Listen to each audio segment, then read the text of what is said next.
It's a real gamer Weird. move. It's a real gamer move. It won't work if I just unplug the camera.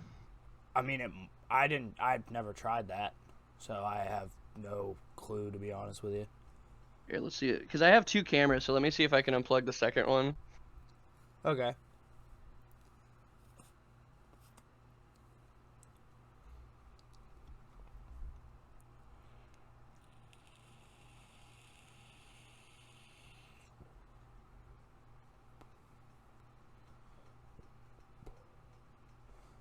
This is exciting. I'm a huge fan. Me too. If you don't think I'm not, like, slowly shitting myself right now, you're wrong. Slowly shitting. just turtling out the whole podcast. Oh By the end, we'll have one giant Duke. Sheesh. Sure.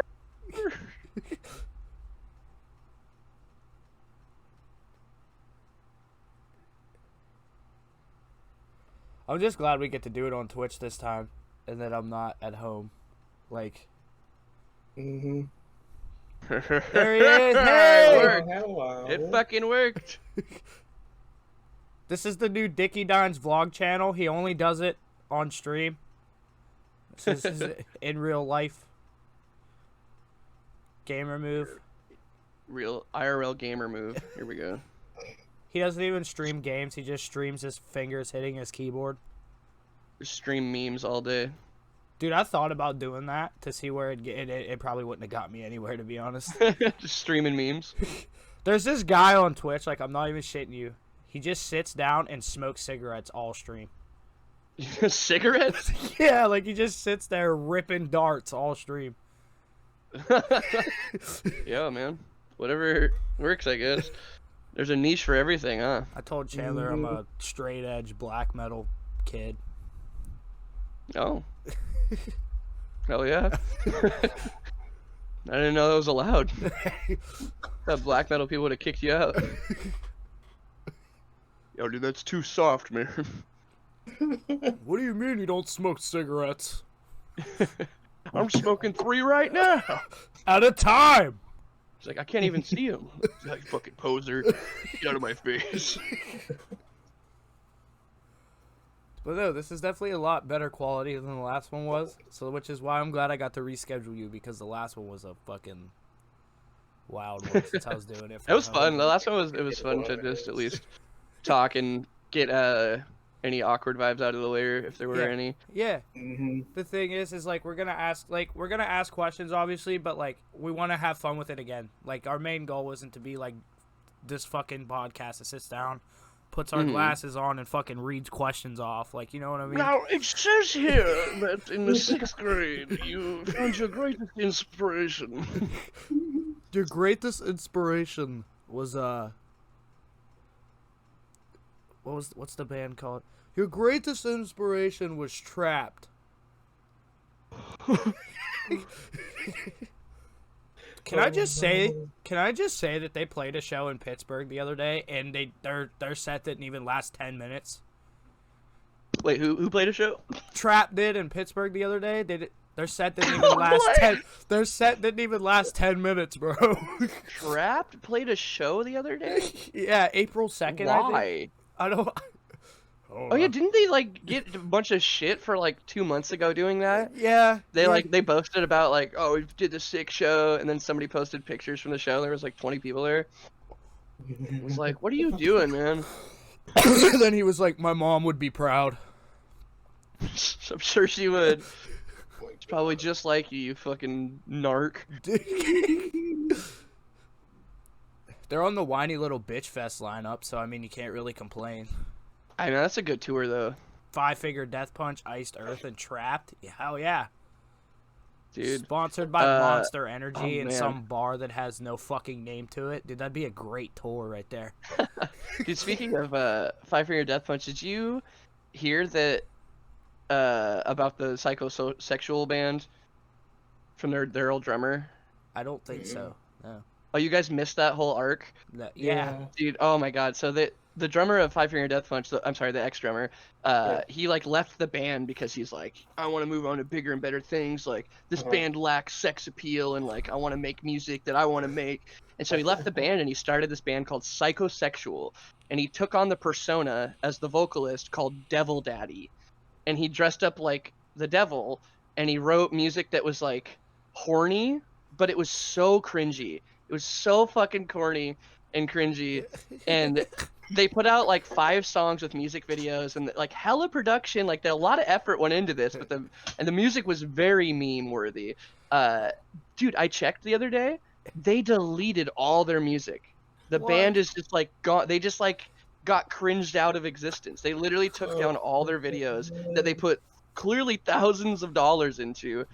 And that's the shitty thing of like with the memes. If you embrace the meme, it'll skyrocket your career. Yeah. If you reject the meme, the internet will reject you. Yeah, like look at what Lil Nas X is doing. Is like, I mean, for real, dude. I'm not, He's blowing up again. I'm not a hip hop fan. I'm not a pop fan or anything. But like, I agree with his message. You know, Mhm. I think in my opinion the song was shit, but his message amazing, and he just takes the memes that people make of him and he shares them on Twitter. Like that's Dude, literally yeah, he's hilarious. His Twitter game's great. He posted this really funny one like a year after he blew up from the Old Town Road. Horses in the Back song, yeah. And he was like, man, a year ago I was sleeping on friends' couches and like not doing shit with my life and just going day to day. And now a year later, I'm gay.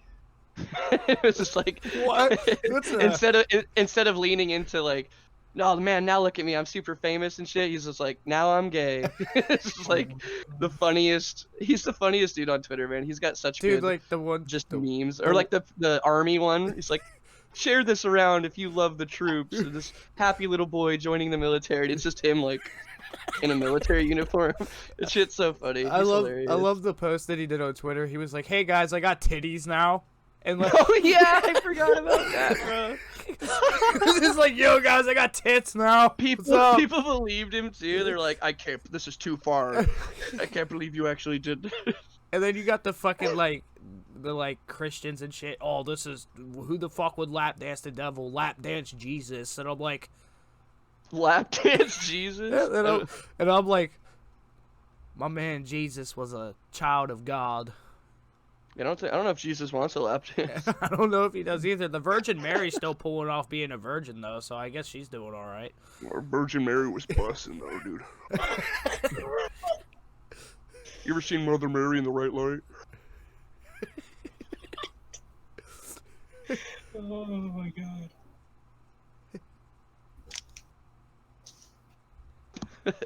I don't know. Like, so like your vocal technique, I can tell it's a lot different from what I've heard. It's, I hear a little bit of a fry mixed with your false chord. Yeah, I definitely like to do both. I don't know. I've always disagreed with the jack of all trades, master of none thing, just because I think you can be good at multiple things. I don't think you have to pigeonhole yourself to just one. Like I get the sentiment of you'll be great at one thing if you put all your time into it. Yeah. But I don't know, fucking variety is the spice of life, right? And Yeah. I've listened to so much different type of music. Like I grew up listening to disco music and Dude, disco's Rage Against the flirt. Machine. Like I love Rage Against the Machine. Can Right, we- it was like very very contrasting things, Can and there's we- so many different techniques in those that I was like, why would I like becoming a vocalist? Why would I want to just do one of those things? So I Yeah. really like when I first started was like, I'm gonna figure out every noise possible and I'm gonna try to do them all, even if I'm not the best at each one. I'm gonna figure out how to do all of them. Yeah. And so yeah, now because of that, I feel like I can go in between false chord and fry so often that I'm able to just do like them both almost at the same time sometimes. Like there's like I just can have fry overtones on my false chords because I've done them so often interchangeably and I didn't pigeonhole myself to fry or false chord, that now it's been like, I don't know, I feel like I can just do a bunch of weird shit with my voice. Like when I hear a scream, I'm like, oh, I know how he did that. I'm pretty sure I could replicate that. Yeah, for sure. Like, I'll get into the Machine Gun Kelly Rage Against the Machine shitty cover that he did. I don't want to talk about Oh it. God, I didn't even know he did a Rage Against the Machine cover. It's so bad. It's so. Is it worse than his Blink-182 cover? Yes. That one was pretty bad. So is his Paramore one. Oh my God! I forgot about the Paramore cover. What's No, I forgot about that one. No, that one was purged from my memory. Oh, dude, how could you cover a Hayley Williams song and not do any harmonies? Exactly. She is like the queen of harmonies and writing catchy fucking hooks and Like- melodies. And homie said, "Whoa, whatever makes you right. Like, I want you now. Whoa." It's just one tone the whole fucking song. Like, he did the Rage Against the Machine one, and like he didn't even change his tone or nothing. Like, he was completely. That's that one note. He was just He's such a clout goblin, dude. He was completely off key the whole time. And then he released this shitty fucking pop punk album. And then after that, he released a song with Corpse. Like That Corpse song is not very good. like Corpse by The himself. album's fine. Like for the genre, it works. I'll defend that it. Like I don't like it, but I get it. Yeah. Like it works, and there's clearly talented people on it. Yeah. But he's just such a. I don't know, man. I don't know if it's just me, but I fucking cringe out when I see MGK. It's like seeing him go from rap devil to like singing about aliens in fucking high school parties and shit. I'm like, what are you doing, dude? Like you're reverse aging. Like the thing is, Eminem dissed him into another genre, bro. Like he's no longer like He's not allowed in rap anymore. like he started a beef that he couldn't finish, you know? And it's like, Man. dude, I was like I told you before, I think on the last episode, I'm an inspiring vocalist myself, right? Mm-hmm. And I was practicing vocals to changing forms by the last 10 seconds of life. Hell yeah. I hit it. That's a beefer. That is a beefer. Everything Storm did was a beefer. Like, if he were to start a new band, bro, like... Man's just beef. Like... That man is pure beef. That man No is doubt. just a walking guttural. Like, there's nothing else to him. It really is. I wish I saw him when Storm was in it. I can't see them now, because, I mean, I'm probably still gonna see them, just for the fact of seeing them, you know, when Last they 10 pull... seconds. Yeah, like when they Yeah. pull through. Mm-hmm. Man, I hope their current vocalist, he's got I've seen him twice with him. He's great, not doubting his skills, but he is like my mic. Is my microphone. Yeah. Like he does not like to share with people. And when it's like, I don't know, for like it's one thing when it's your songs, you're like, I want to say these words, but when Yeah. you're doing popular songs that you didn't even write, like, come on, let the fucking audience be involved in that. Like, Yeah, they're more passionate about those lyrics than you probably are. yeah. Like let him be there. He's Yeah. So I hope he learns to, I don't know, break that persona of like, this is my shit. Like when Terror played live in Pittsburgh, bro, like, he would just fucking hold the mic out. Right, Like, that shit. Hardcore is great about that, man. They're so inclusive of like people. They know that their audience is there for Yeah. their music. Like it's not 17-year-old about me. me, Like they're like- here to fucking mosh and their hearts out and sing along. Yeah, like 17-year-old me in the back was like, always against the odds. Like, For real. and the dude from Terror was like, he fucking pointed at me and he was like, this kid's going hard, man. And I'm like, Hell yeah, that's just tight. but like I tell people, like, I'm so glad that I'm cultured on stuff like this, because I grew up with a mom that was in the hardcore scene in the 80s. Oh damn, So, you know, I'm can't relate. I'm very cultured on that as a person. Anyone going to Warped Tour 2021, I don't think that's a thing, because Franz bought Warped Tour and it's not supposed to happen for another 3 years. Two and Oh, a half. he 3 actually years. he purchased the rights to it. Yeah, so it's not supposed to Whoa. happen for another 2.5, 3 years. Well, yeah, that's gonna take some planning, dude. We don't want a Firefest fiasco again. Give me your money, and we'll just the festival will be in 2 months. It's fine. I'll make it work. I promise. But knowing Franz, he'll plug his OnlyFans at fucking Warped Tour. He'll just come out on stage. Y'all, hit up my OnlyFans page. He comes up on stage and he goes, "Yo, thanks for being here. Let me tell you something." My fucking girlfriend looks like she's 12, but, you know. We're touring. Oh my god. Well then. Holy shit. We're touring. It's okay. Oh my god. Yeah, it's fine. We're I'm on touring. tour. It's okay. We're touring. No, you don't. I'm a metal vocalist. Haven't you heard? We're all fucking deplorable. Holy shit. I'm a metal vocalist. I have the right to pee on people. Oh God. Oh my god. Oh no. Yo, rest in piss. No, we had the guys from Scumfuck and Cardigem on here, right? And like Scumfuck's Dickey Allen's band, and we had his drummer, and then we had the dude from like the guitarist from Cardigem on here. And he was like, the dude from Scumfuck was like, "Be careful, you might scroll through the deep web and find a fucking collab with R. Kelly and CJ McCreery." And I was like, "Oh my god." God Dude. damn. That was Fuck so that. interesting episode. Like, Fucking cheat. We're gonna have to edit a lot of that out. That's A lot of that piss talk. Allegedly, obviously, this is Yeah. allegedly speaking. Yeah, for it. yeah, like we're I not, said- we're not making any claims. We're not, but like, I'm not making claims. I'm just smoking weed, man. It's not, but the thing is like the guy said from Cardigem, he was like, if you're gonna get a legend for that, like you're gonna get made fun of for it. Like there's no stopping you from not taking hate for that shit, even if it ain't true. Like it's just the fact that it's out there, and if it ends up being true, you're gonna get it even worse. Yeah, exactly. So I was like, I don't understand why people, like, innocent or not, why they take so long to defend themselves in these situations. Because, like, the longer you take, the more guilty you fucking look a lot of the times, unless you at least make, like, some sort of, like, hey, I am taking legal action, or, like, I am making this right. Like, the CJ thing, he just disappeared for, like, 8 months, and then... Released a video of Yeah, and crossed then out put text glasses messages. on, and just stood his posture up and was like, I didn't pee-pee. I was like, man, what, it took you 8 months to say that? Like, what the fuck?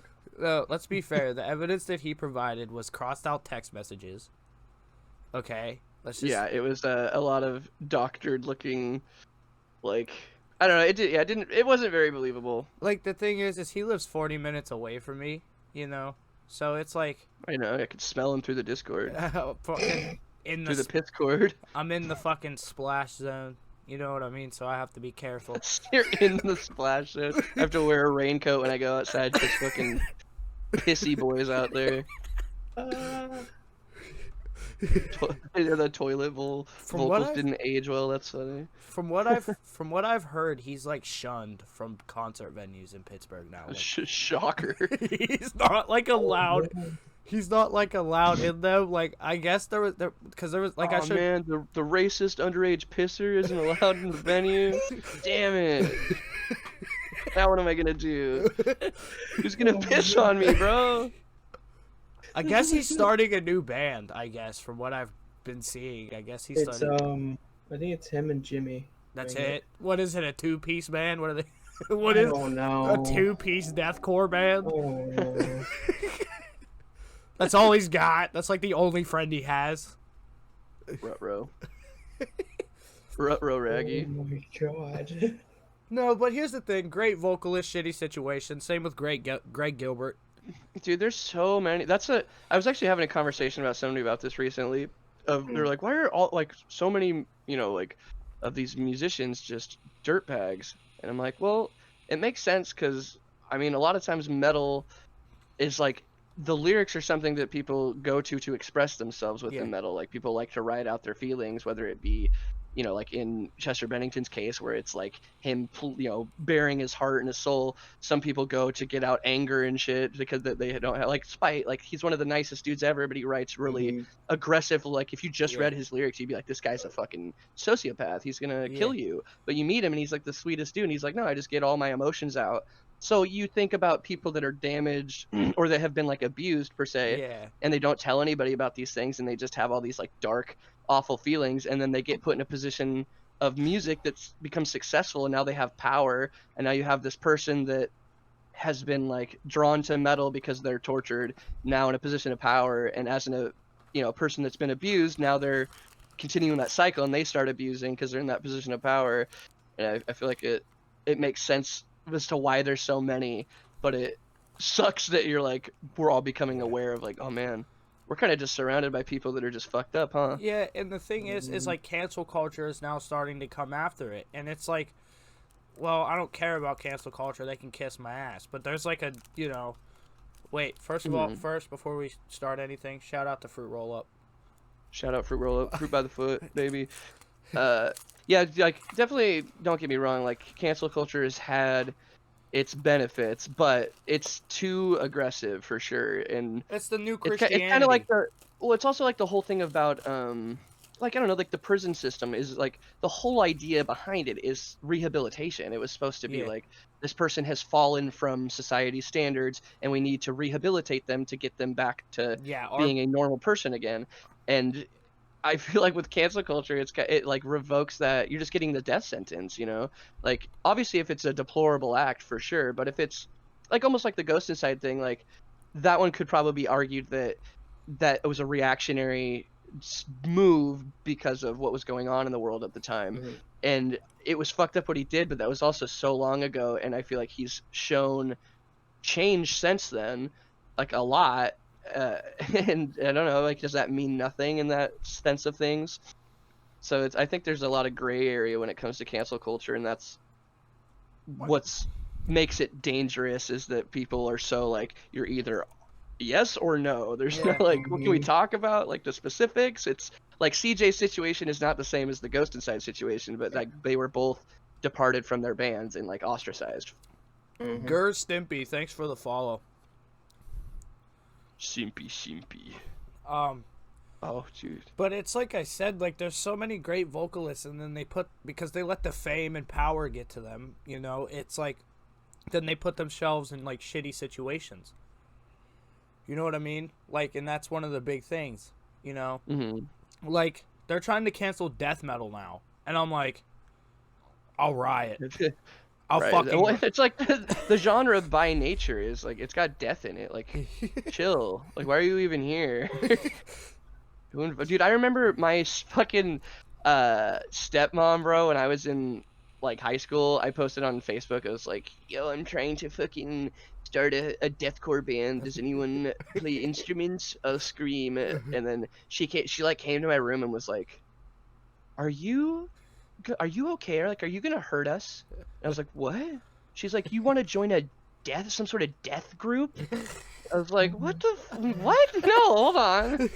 Death group? What do you think? I'm on Facebook talking about becoming an assassin? Like, what are you dumbass? Like, are you serious right now?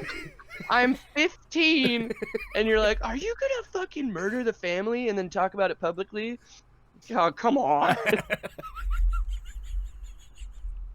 Yeah, dude, it's pretty funny. My buddy Jason, his mom's very religious, and he's not allowed to leave the house, like as God would want. He's also, here's the thing, he's also not vaccinated either. Right. So if I were to sneeze on him, he'd die. No, God would heal him. God would protect him. God would protect him. God would protect him. He'd jump in front of him and be like, "No, don't do it." Hey, wouldn't it be funny if God had an Australian accent? He jumped in front of the bullet and he went, "No, no, don't do it. He's my friend. He's my fucking friend." He fucking comes down to earth and he's like, "What's going on, mate?" He goes, "Oi, I've been standing here all day. I brought Steve Irwin with me. Gonna fuck up that stingray." Oh my god. You're gonna die. I should say this on here. You like that? Does it sound good? Sounds good. Just so earnest about it. Like, yeah, it's great. It's great. It's perfect. You're doing perfect. I love that. Yeah, keep going. Yeah, But, like, our last podcast was very, in my opinion, because I'm my own self-critique, even though I'm not, like, an artist or anything. But I just feel like the last one that me and Chandler did with you was very low quality, in my sense, because I was at home.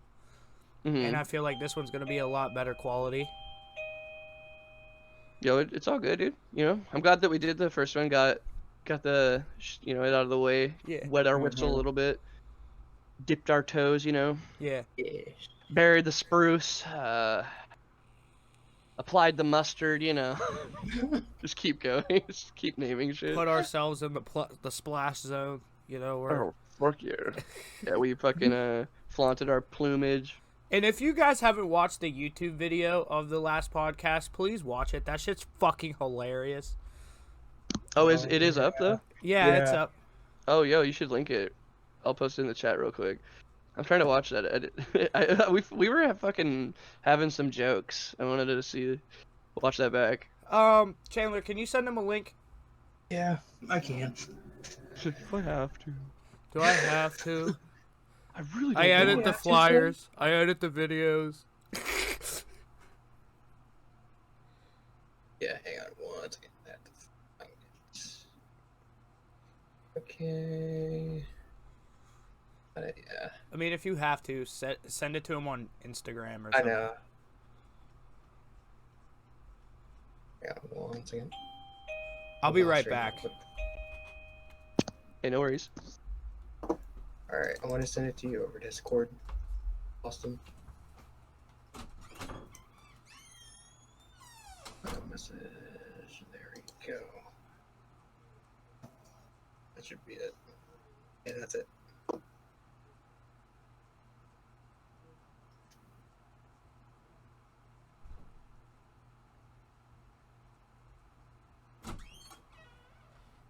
Hopefully. Okay.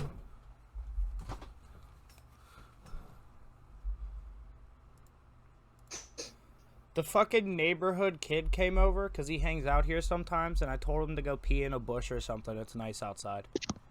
And you said, which bush?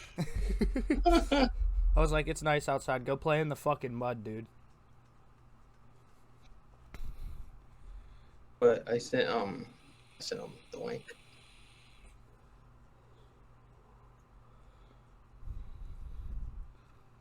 This week is an odd schedule. Mm-hmm.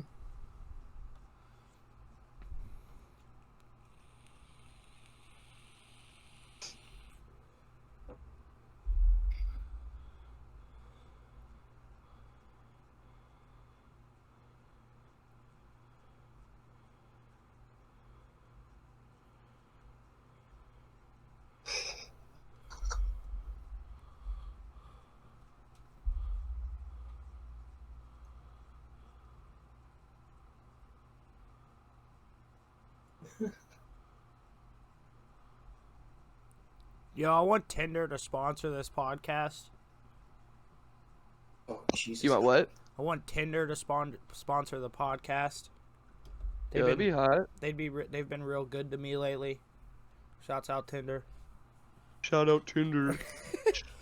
Shout out, rest in peace, Betty White. Even though She she ain't dead yet, yet, but for one should die.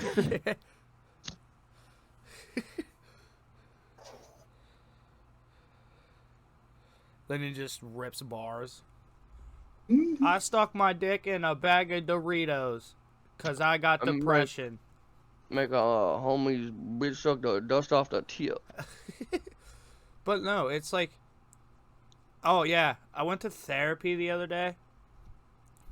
Oh, well, actually, yesterday. And, I was, like, sitting there, and she was like, well, what's your music taste been like lately? Has it been angry? And I was like, it's always angry. It's a capital Angie all the time. Just fucking listening to Strangled and fucking killing people.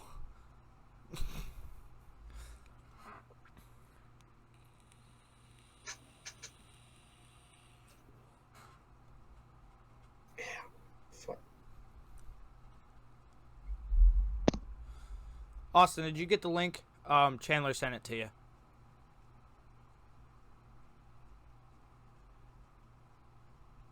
I think he sent it to you on Instagram. Discord.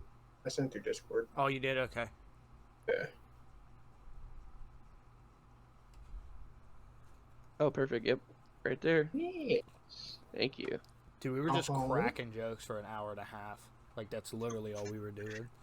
Oh, fear. It was like it was definitely an interesting episode, and I like interesting episodes. I like when things get weird. The one that we did after 9 o'clock was definitely the weirdest one, I think. Oh my god. It was Weird fun. boy hours. It was really fun though. Yeah, talking about ass boils. Ass boils. Oh yeah, I just realized something too. I was gonna. Do you guys mind being on the stream?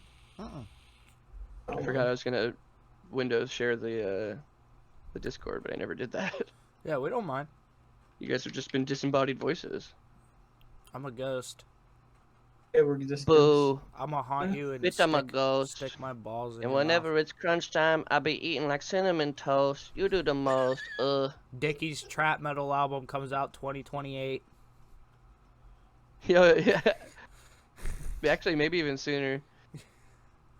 Oh yeah, I forgot you actually do have trap metal music out Yeah, I was there. gonna say, funny enough, I actually do.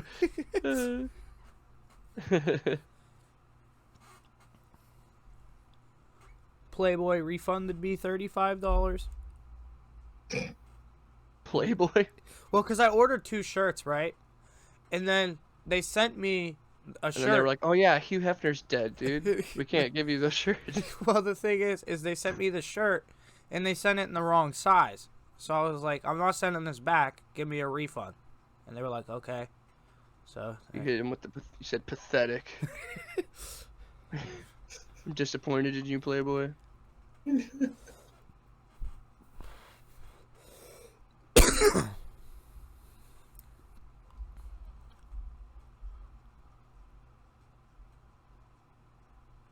So y'all listened to Boundaries before? Yes. I think Dude, their new record was so I- good. Oh my god. Another band that had a member get canceled, but this Yep. record was so fucking sick. dude, it's just like every metal vocalist is either doing something weird, or they're just doing something. If it makes you weird. feel better, this time it was the guitarist. Okay, so we're. I thought it was Matt. Her vocalist. Jesus, Taylor's just fucking throwing government names out there. Like, Wait, maybe mean- I'm wrong. It's a iffy subject with me. Oh, this riff is so sick. Yeah, the last album was amazing. me and Chandler are beat down Yeah. kids. It was such hard-hitting metalcore, man. Just like came out of Yeah. nowhere. It was just tough as fuck. It's hard to pick a favorite song for me, honestly. For real. It's like the whole He does thing this is- fucking noise in I'd Rather Not Say, Uh-huh. where there's just like a vocal break and he's just like, ah! Yeah. Like, what is he? I don't even know what he says, but it gets me fucking hype as shit. Does anybody remember when Kubla Khan did that complete fucking zero out in the middle of one of their songs? Like, there was no notes, no nothing, and then fucking it just came back heavy as fuck. And then Matt Dude, Matt At the end of Honeycutt, Boomslang, huh? at the end of Boomslang, when it just like stops. I and then think it comes was back in. I think it was Beneath a Crescent Moon, I think. And then it Oh, just okay. fucking quits, and then it comes back heavy as fuck, and then Matt Honeycutt with his pit bull eating cereal vocals. For real, dude. The most pitbull sounding vocals. Badass, baby. One thing I've been really fucking with is like old school beatdown, because they're just like, they don't give a fuck, dude. Do you have any band examples? I don't know if I'm familiar with like old school beatdown. Build upon frustration. That's definitely the main one. Their beatdown became kind of newer, but like it's been around for a while, but it's like starting to get. Is Clawhammer beatdown? I don't think so. Would they be considered? No. They're like that weird subspecies of like Yeah. hardcore kids like them, but they're like obviously much more deathcore than they are hardcore. But they walk that weird line. Yeah, I don't know. I really don't know what to call that band, like other than like beatdown. It seems like, but it's arguably not beatdown, so it's I've heard- hard to. label it. People call Strangled beatdown deathcore, and that's a. We need a better name for that. yeah, like If we're gonna call beatcore. things that. Beatcore, Beatcore, like down death or something. death down, Death down kind of sounds like a airplane call out. or a Death fucking down, death down. or a fucking shitty local metalcore band that fucking plays like a Dude. covers and shit. Death Down definitely plays covers. Death Down definitely plays Motley Crue songs and tries to scream them. They definitely try to do some fucking Lita Ford, and then they just fucking fail. Oh, dude, yeah, Mugshot's sick too. Chat was talking about Mugshot. God. That band is so Pint hard. Glass. I love that band. Pint Glass, yeah, dude. Pint Glass, they're from fucking. Where are they from? Ireland, UK. Okay. Oi then, bro. Oi's the things that a lot of big crisps. I think, or Old Wharf Oda. from the UK. Maybe. Viking Metals, Viking Beatdown. What the fuck? Gas Core.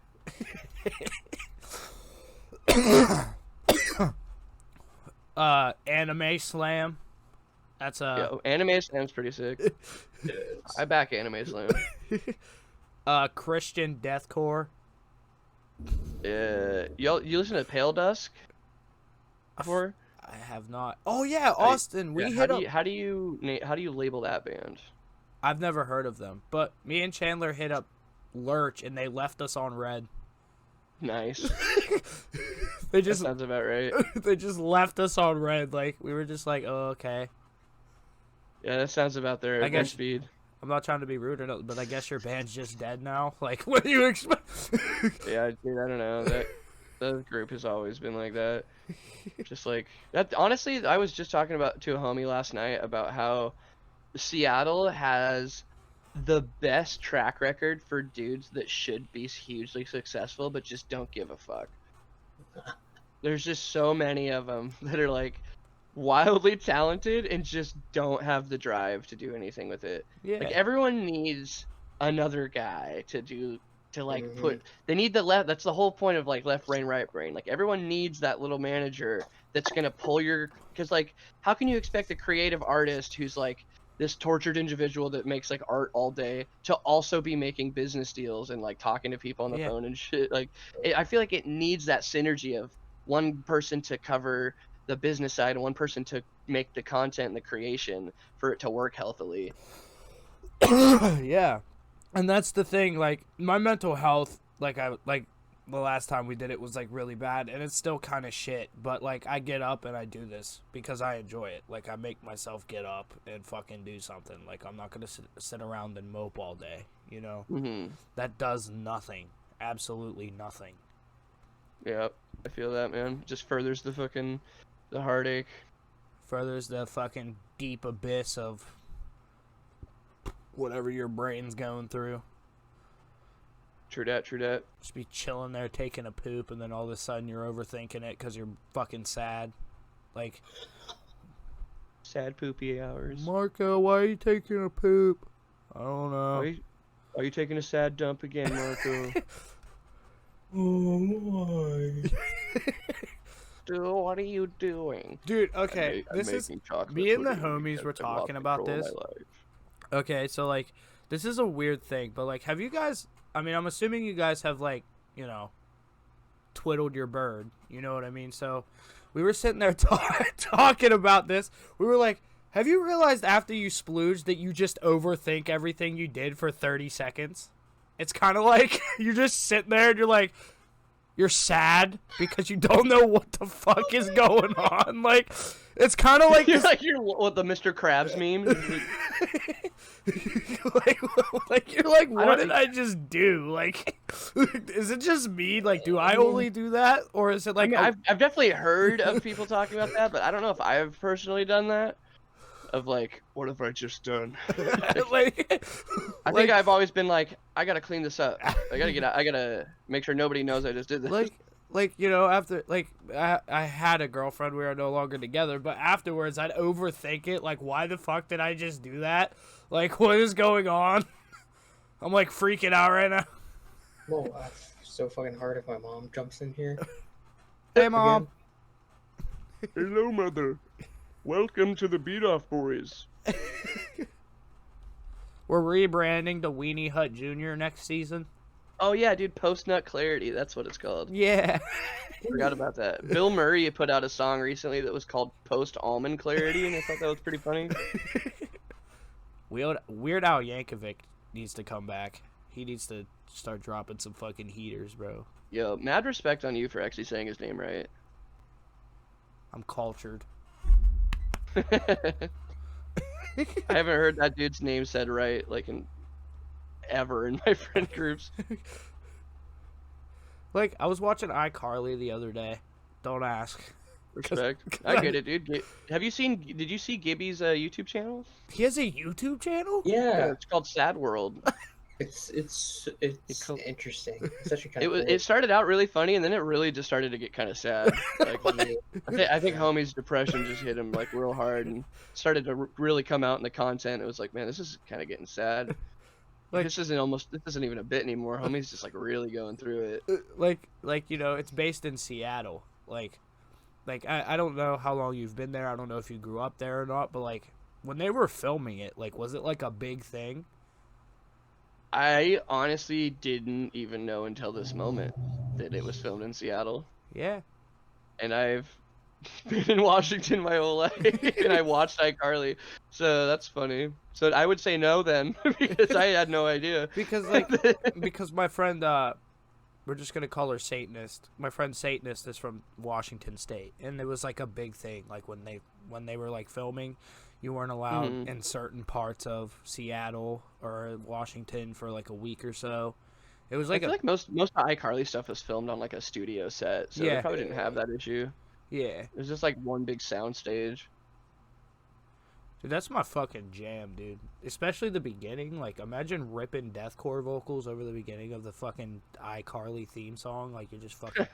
I bet somebody's done it. I bet it's out there. Like, Ben Dewar just hops on and he's like, guys, we're doing a cover today. Move this shit. And then it's just like... he's just For ripping. real. Alex hilarious. Terrible's Old Town Road was definitely the best release of fucking 2019. See, Alex Terrible's Old Town Road? Yeah, he released an old... Oh, I don't know why, but for some reason I thought you were talking about Alex Kohler from Chelsea Grin. I was like, hold on, what? Marge Simpson! What are you I doing? forgot about Marge Simpson! He leaves Chelsea Grin to make covers of fucking Old Town Road. That'd be hilarious. What the fuck he's doing anymore? I think he's coming back. I think he just went sad because Tom Barber fucking took his spot. Thomas Barber. Thomas Barber's great, man. Thomas the Train Barber. He was definitely a change that Chelsea Grin needed because, Yes. like, honestly, listening to their music still at this moment, I'm like, the only reason I'm here right now is because I like how creative Tom is. Yep.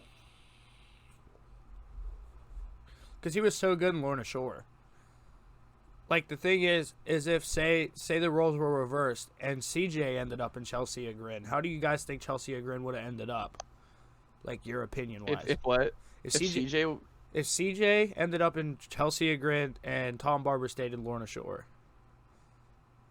Lorna Shore probably would have stayed, like, I don't know, they started to blow up, like, pretty decently once CJ joined. Because CJ had, like, at the time, a lot of hype from, like, Cesspool of Ignorance and shit. Like, that song was so, like, just popular. And then, like, at the peak of the popularity, he, like, got into Lorna Shore. So I don't know how much of that is equated to, like, that success of Lorna Shore. So if like, that never happened, they probably would have been, honestly, probably the same relative, like, popularity that they were when Tom was in it. Because I saw that band starting to plateau already of, like, their popularity with the Pale Coffin or Pale Horror. What was it? The Pale Mist thing, or it was one with the coffin on the album. Like, they put that one out and then they toured, and they were like always the third to fourth, like, supporting act, and they just weren't getting the recognition that I feel like they ended up getting when CJ joined. Yeah. So I honestly feel like everything that happened was the best outcome of, like, popularity wise. Like, I don't think that they would have been as popular. I don't think Chelsea Grin would have done as well with CJ in it because I think he's too heavy for Chelsea Grin's current music. Like, they're way more metalcore than they are deathcore nowadays. Yeah. And CJ has no metalcore bones in his body. Just grows one. It just grows a bone. So yeah, I don't think it would have. I don't think it would have worked. Or Chelsea Grin would have went way heavier, and we would have got this weird timeline where we get Lifeless Part 2. We got And we that went would've from been Marge cool. Simpson, the fucking Satanist, to a whole fucking devil. You know what I mean? And it's That'd like, that would have been cool. yeah, it would have. And it's not that Chelsea Grin was bad. It's just they weren't the best with Alex. In my opinion, that's just my opinion. I mean, I still listen And to them. he kind of got boring. Desolation of Eden is still like top tier deathcore for me. I think he was a fucking beast on that record. Very unique for the time. As he went on, it was just like very clear that, oh, this is unique because you didn't know what the fuck you were doing. That's why Yeah. this is unique. Yeah, it's like one of those things. Like, I think about it like, what if the people that are big were in different genres? Like, because like if you sit down and think about it, they could have went to a whole different genre. Like, sit down and think, what if Alex Terrible was in a Russian hardcore band? That'd be sick. Or That'd be like tough as fuck. Ben Dewar was in the Wiggles. Well, that'd be weird. You know, like you just got to think about these things because they literally could have went and done anything else rather than, you know, CJ transferring to starting Signs of the Swarm and then going to Lorna Shore, or Tom Barber starting Lorna Shore and then going to Chelsea Grin. You know what I mean? So there's a lot of things that, like, if you sit down and think about it, like, we got great vocalists because they decided to choose that life path. And I think if they would have chose a different one, it would have been a lot different, per se. Like, Slaughter to Prevail wouldn't exist because Alex Terrible's over there fucking with his fans in possession of fucking firearms in the mosh pit. Like, because it's a hardcore show. He fucking shot an RPG recently. That was insane. Did you see that video where he was just grappling with a bear? Yeah. He was literally just screaming in a bear's face and grappling with it. He's like, what is even happening anymore? The fuck? Like, he just beats the bear's ass. I mean, it's kind of Russian nature to wrestle bears, I guess. I don't know. At least once. At least once. Like, you have to do it Yeah, it's a rite of passage. to live there. You're a man now, Sergey. Like Bert Kreischer when he went to Russia and he accidentally was hanging out with the Russian mob. The machine. I'm the machine! He's like, I think we just fucking robbed this place. I just robbed my classmates. I'm gonna get in trouble.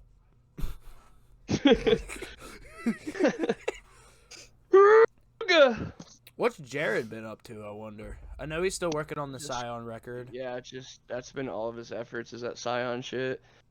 Went and saw him. We went to Leavenworth last weekend for a couple days to kind of celebrate and get away from everything. Yeah. So I think he's probably just working on videos for the Scion shit. It's just kind of been all of his efforts right now. I think he's been getting back into Apex. He was stopped gaming for a little while, but now he's going hard at that. So it's kind of been all of his free time is, Scion and then Apex. gamer time on Apex. Dickey plays a lot of Overwatch, I've noticed. I do. I love Overwatch. Just popped in earlier and dropped 2 subs and left. Yeah, appreciated that. Popped in the other day and dropped 1,000 biddies and left. It's a true flex. Just fucking left. I'm getting my fucking kingdom back, alright? Threw it and ran. Pops in Take this shit, I don't want it. Pops in the first night that I see him streaming, and I'm like, you know what? Here's like $50 worth of bits. It's fine. I'm actually kind of curious. Off topic, but I'm kind of curious about what the Zombie EP number 2 is going to sound like from Devil Wears Prada. I wonder if they're gonna tour with Behemoth again. Yeah. No, because apparently it's supposed to come out next month. Is it? Yeah. They should tour with Behemoth again. Oh my god. You know who they should actually tour with? They should tour with Mayhem. That'd be insane. What the fuck? God. Devil Wears Prada's touring with Mayhem. the Mayhem Proud of Tour Fest. with special guest Behemoth, 1914, Oh my God. and fucking Arcspire. Yo, Archspire goes in. That is such a unique band where every member is just as impressive as the other member.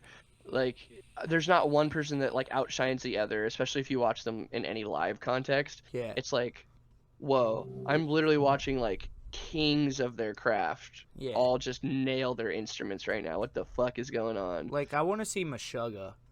Like, that's one band that's on my Oh yeah, on my wish list, cuz like they go hard as fuck. they go hard in the paint. Yeah. But then they only tour like every fucking 10 years. It's like, That's the blessing though of that how hard they've grinded. They can just now like, oh, I don't really feel like playing a show. We'll play one when we're ready. like we're not running out of money, so when we go broke, you know, we'll just charge $2,000 for tickets at like this fucking venue. I don't know. I'm actually excited for the new Cannibal Corpse album. I think that's gonna be a good one. Dude, the songs have been great. The singles have been great. I'm not the biggest fucking Cannibal Corpse fan. Like, you know, no shame there. But the new singles, bro, what the heck?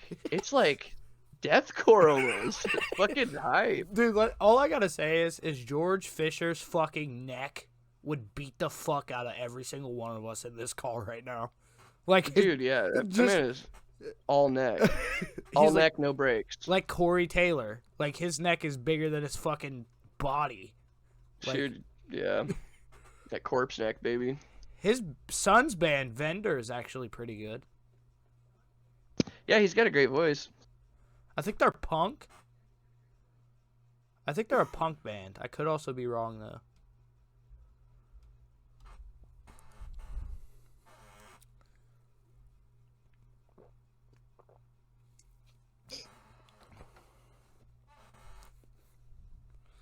What band was it?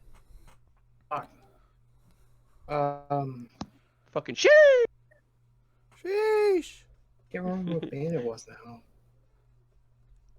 I was thinking about when I got the stimulus check, Dickey, I was sitting down and I was like, I couldn't find your guys' merch anywhere. I was going to cop like a pin or something. Oh, yeah, we're on a Big Cartel. That's our merch place that we go through. Big Cartel / For the Likes of You. I was going to cop something to wear for the interview.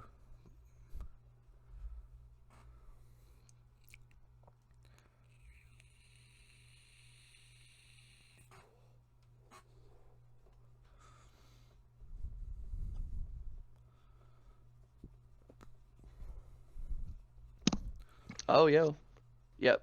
Oh, no, it's For the Likes of You, Big Cartel. I thought it was Big Cartel / I'm a dummy. Oh, yeah. Did you see that we had Cranium on here? On the cast? Yeah. Yo, that's pretty fucking sick. We're just fucking, like, here's the thing is I texted the guitarist, right? I thought I would have to go through their record label to get one because that's what people have been telling me. Uh-huh. And that was not the case. Like, I just texted the guitarist. He was like, yeah, let me talk to the boys. And I was like, oh, okay. So, like, the whole band's going to be here. Mm-hmm. And then it was him and the vocalist. And the vocalist roasted the fuck out of Ingested. Like, completely. What? Listen. Yeah. Listen. I was like, in my opinion, Ingested isn't real slam. He was like, here's the deal. They're not. He was like, if I were to go, say I were to go to the library, right? And I wanted to go to the non-fiction section, and they took me to the fiction section, that's Ingested. And I was like, holy fuck. Is that insulting, though, to just, like, declare that they're in a different genre? Well, the thing is they claim themselves as slam, and they're not. They're deathcore. That's the thing. And They're definitely beyond deathcore. Like, they're not just straight up deathcore. they're like That's unfair to say for sure. they're like technical deathcore. Did you hear that new record? That shit was fucking Where God's- slapping. That was like a technical deathcore record. If Yeah, that's what I anything. was saying. That's what I was saying. And like the Matt Honeycutt song, bro, that shit was fire.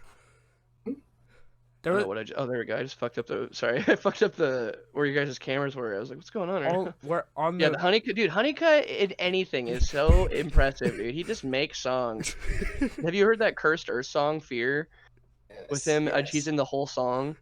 Yes. It's so hard. It's God his or I think we talked about it last podcast with the Nick Arthur Matt Honeycutt feature Yep. on the Signs of the Swarm song. It's just like, yo, what a crazy, just like, all right, better let's than get both these Avengers dudes on the track. better than Avengers Infinity War, in my opinion. That whole Huge crossover. crossover. Like, you would never think, and here's the thing, is since that's gonna happen, Molotov Solution isn't in the scene anymore, so I doubt they're gonna get back together unless Nick starts a new band. But Dude, I- the hype that they would have if they did come back. but pretty I big. do see Signs of the Swarm and Kubla Khan touring. I do see that happening. Yeah, I could see that. Kubla Khan's always toured with deathcore bands. Mm-hmm. They toured with Lorna Shore, I think, like a couple years ago. They toured with the Acacia Strain. They toured Yeah. with Fit for an Autopsy. Oh yeah. I know But they're also different enough that they were able to tour with counterparts. Like they have that Yeah. perfect blend of like, yeah, this makes sense. They can go either one, and I'm gonna hit somebody. like Kubla Khan's just one of those bands that you put on when you're at the gym. Like, you're just at the gym. Yeah, dude, just pumping iron. Like, you'll listen to one Kubla Khan song at the fucking gym 2 minutes in, bro, and you're benching like 450. Like, you're just like... What about the first record they did? Like the one from like 2010? Dude, that shit was Yeah. a fucking hitter, bro. What do you mean? It sounded like it was recorded in a garage, but like... The thing is that's what makes it unique, and that's what makes it so good. Yeah. I back that. I back that. What's up? Said I back that. Like, it's just, that's what, I think most hardcore, like, old hardcore shit was recorded in a garage, and that's what Mhm. makes it sound good. Like, it doesn't, like, say hardcore were to be raw, like, say there was a genre called raw hardcore, right? The Mhm. thing is it wouldn't sound like two dumpsters fucking while a Nokia 3310's recording 5 miles away. Mhm. It would just sound like straight beef. Like you're just ready to eat some fucking steak. We recorded this song in an Arby's. We recorded this song in the bathroom of a Denny's. Oh, This Oh, album was built by the house that built beef. so speaking of Denny's, so we're in the last podcast we're doing Austin, hmm and we were talking about the band that played the Denny's. Oh yeah. Yeah, so I found their music on Spotify. Oh shit. So that album that they played, that show came out in 2013. They just released one last year. Damn, that's what was their band name? Live Without. Live with Doubt? Live Without. Oh, okay. It's actually not that bad whatsoever. Dude, Denny's. What the fuck? It is What's not up? that. Does anybody know that that Denny's is no longer there because of the concert, because it was just straight fire that it burnt down? They committed arson. Yeah, that band's actually in jail for arson right now. I want to go find the roots of black metal. Why? I don't know. I just want to I want to start getting into it, but at the same time I don't. Like, I feel like it's just like one of those genres. It's I good. can't get into black metal. I don't know why. Like, blackened deathcore is fine. Like, blackened, metalcore is okay. Dude, honestly, I'm a big fan of just like, if it's been blackened, I'm probably gonna like it. Yeah. Like most genres that have been blackened are sick, but I don't really like Mhm. just like straight up black metal. But I'm a big fan of things that have been touched by the hand of black metal. But, like, the guitar solos in black metal are pretty dope. Like, you gotta admit that at least. For sure, there's definitely cool aspects of black Yeah. metal. Like, there's bands that I enjoy. I'm a fucking poser when it comes to black metal. Like, I literally only know like fucking Dinkelhurt and shit like that. Like, Behemoth. it's like Burt Beersum and Mayhem, like, but only the death era. Fucking Behemoth. Like, Behemoth is just one of those Behemoth bands. is one of those bands. Oh, that just reminded me. Have you ever heard of Vitriol? No. Bro, bruh. That band is super sick. They're like tech death for sure, but they definitely feel like a lot more approachable to like a deathcore listener, even though they're tech death. But their guitarist does the vocals, and the lead guitarist, mind you, and he fucking shreds, and he's doing these sick fucking lows, and he's just it's really impressive. Like, this dude's brain must work on a different level. It's so wild watching him perform. That's amazing. I'm gonna go completely off topic, but did anybody see the fucking guitarist of Dying Fetus's fucking death metal hip hop group? Huh? Yeah, it's called Knuckle Deep. Like, can you repeat the whole sentence you just said? Okay, so it's the John Gallagher of Dying Fetus's death metal hip hop group. Okay, I did hear that. All right, continue. Listen, whoa, it's actually not that bad. It's actually not horrible. I mean, I'll check it out. I'm all here for the fusion. Or I love Dragon Ball Z. Me too. You, Got John? got Got Vegeta tattooed on my forearm. Joe, nice. That's tight. I can't wait for a new Less Than Seconds of Life. I want that new album right now. When's it come out? We don't know.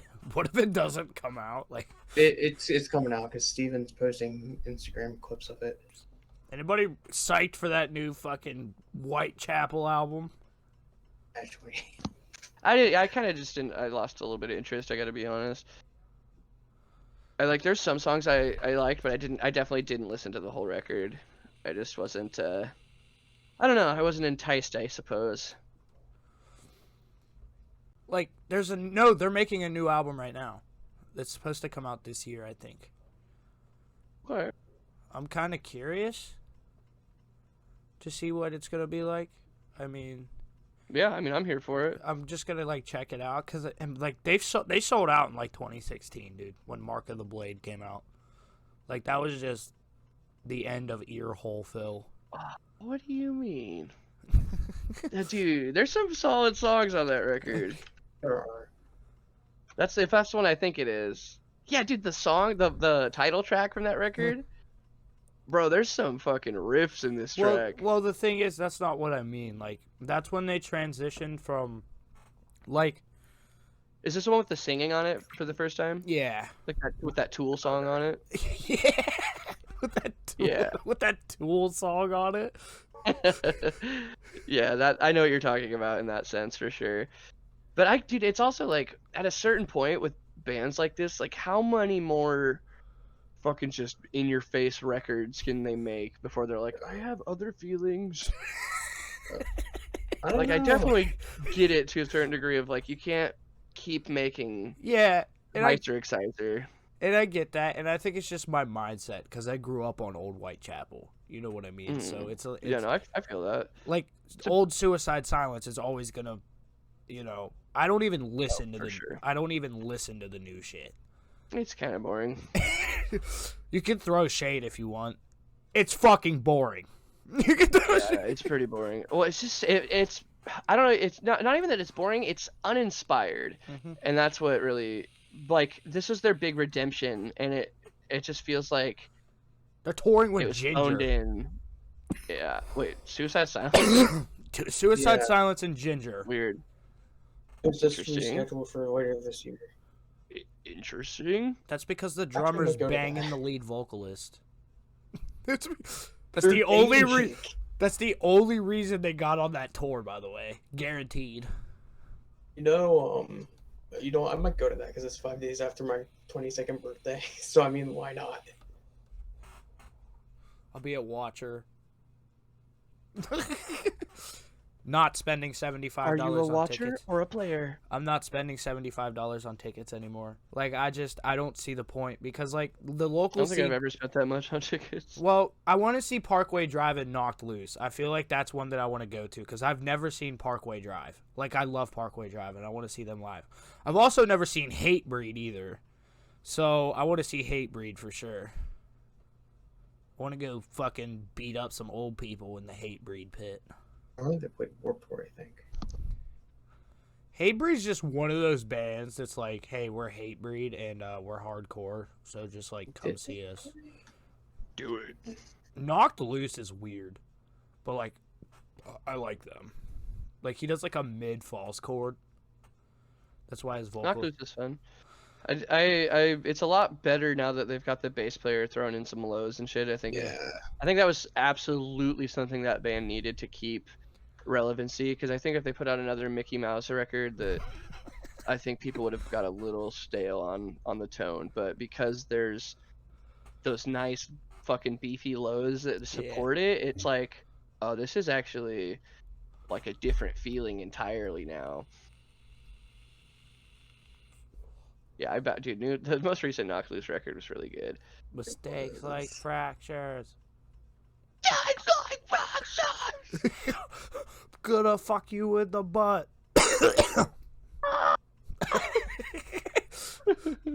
It's just like, I don't know. Like, Brian Garris is a talented vocalist. Like, that's the thing. I just wish he did a different vocal style. I think I can only handle so much Knocked Loose before it gets...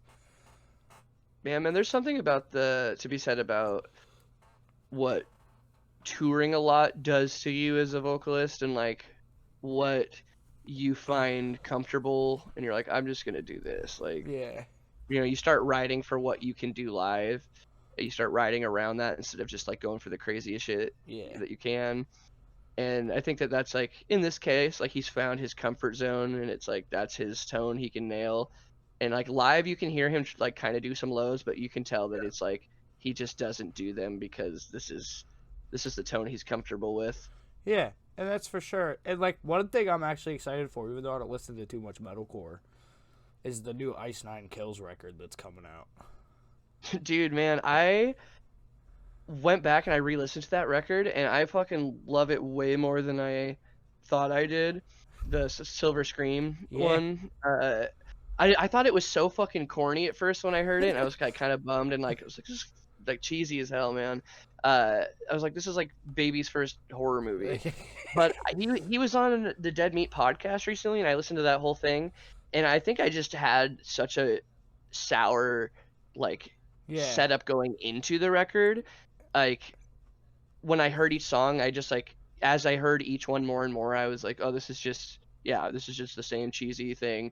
But I didn't realize that he was like a theater kid, and that he was like, he almost labeled Ice Nine Kills as like theatrical metalcore, and that made me be like, maybe I was being too harsh on this record, because it is cheesy, because I mean you can't not be cheesy in a fucking theater.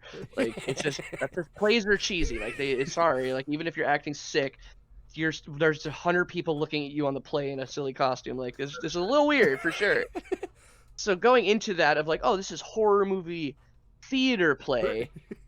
There's stage presence. I can, this is like stage play of horror. Yeah. Not like an outright like, oh, I'm doing the Motionless in White thing where I'm making songs that are about horror movies, but it's vague and like theatrical and like thematic. So it's like, oh, I was just misunderstanding it, and re-listening to it, I'm like, yeah, this is a lot more digestible and a lot more respectable, and there was a lot more Easter eggs for like horror fans in there than I caught the first time. Yeah. Because when he brought that up, I was like, I re-listened to it, and I'm like, oh my god, yeah, there's like a lot of little references sprinkled in here that I didn't catch the first time. This is actually a pretty cool record. The thing about it is I saw them live twice. Yeah, dude, I've seen them live a lot. I think maybe like 5 times. And then I remember when Your Number's Up came out, and like on stage, bro, he switches costumes.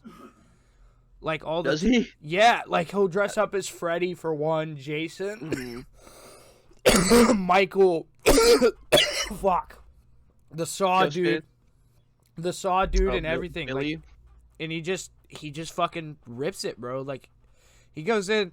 The only thing I don't really like is he doesn't do mosh calls, and like that's I don't understand that. Maybe because like in theater and stuff, it's like the performance. It's not all theater is inclusive of the audience, and he's putting on, and he's even doing costume changes like you were saying. So maybe he's, again, to this ode, he's treating it very much like theater, Yeah. and you wouldn't address the audience until the beginning or until after the performance. Yeah. So I guess with that in mind, it makes sense as to why he Well, like, he got wouldn't have mad at us. calls. He got mad at us when I saw them first time because they were touring with Falling in Reverse, right? And he got mad at us, and he was like, Pittsburgh, you're not showing me shit. And, like, everybody was, like, saving their energy for Falling in Reverse, and, like, I'm sitting there, like, vibing. And I'm like, why the fuck are people moshing the Falling in Reverse? Like, what is happening right now? Like, he's For them fucking memes, dude, to make Ronnie Radke happy. So he doesn't throw a fucking mic stand at you. You might break both microphones. For real. He did. Dude, he broke microphones when I saw him in Pittsburgh. Yeah. Have you seen that? There's actually that really funny video where he's like hyping up the crowd. He's like, "All right, this is the heaviest fucking song we've ever written. Have you guys ever heard this song before? It's our heaviest fucking song. When we play, I want you to fucking kill each other. 1, 2, 3, 4. I'm gonna go and I really think he likes me." And then they start playing their like most fucking poppy song that they have. Like that's hilarious.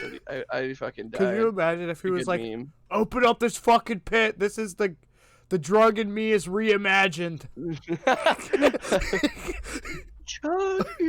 It was actually kind of good. I like that one. I didn't That mind one's it. good. I didn't like the vampire one, but the drug in me is you reimagined was great. I'm No not a shade on that vampire, one. but I feel like one.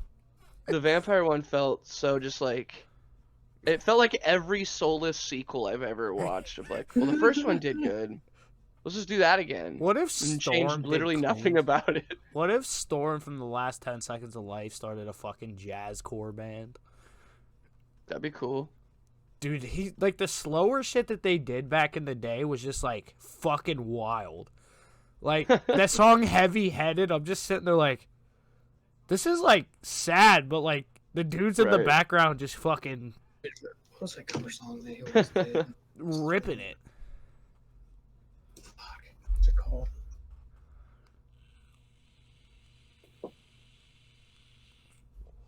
What's it called? I can't remember what it's called now. What's going on, chat? It's popping off.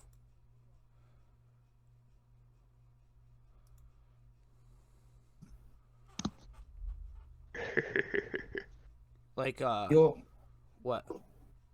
I was just gonna say one band I really want to able to see live is well, if they ever come back, which I highly doubt, it's Glass Cloud. I want to see Defeater. What band? Glass Cloud. The Last Cloud?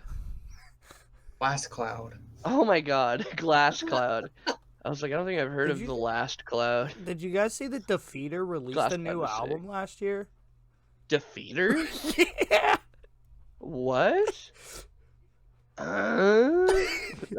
That's a fucking shocker. What the heck? Dude, I know. I was as shocked as That's you. so surprising. I want Jesus Pieces' new fucking album to come out, bro. That's just gonna be. Dude, Oh my god. that'd be sick. Yeah, when is Reese's Pieces gonna do a collaboration sponsor with Jesus Piece and get Jesus Pieces? Jesus Pieces. Jesus Whoa. Pieces. New album's supposed to Jesus come out this Pieces, year. Reese's Pieces. And like the thing is Ghostmane's new album. I was like listening to it, and it didn't seem like it was. The production just didn't seem like it was all there. What record? Anti-Icon by Ghostmane. Oh, yeah. And then as I looked into it, his record label fucked him over. Like, Most labels do, consistently through and through. like I think on Dan Fonz's podcast, wasn't he talking to Scott of Carnifex and how Victory Records fucked them over? I think. Yeah, they Probably. fucked it multiple times. If Victory Records is involved, I'm sure it was negative. Yeah, I love Carnifex. Records, they did that. Steve Carnifex. I love Carnifex, dude. Defend death metal.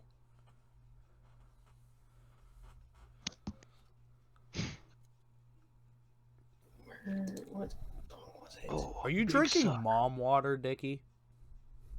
It depends on what mom water is. That boule shit. Buble? It's called bubbly.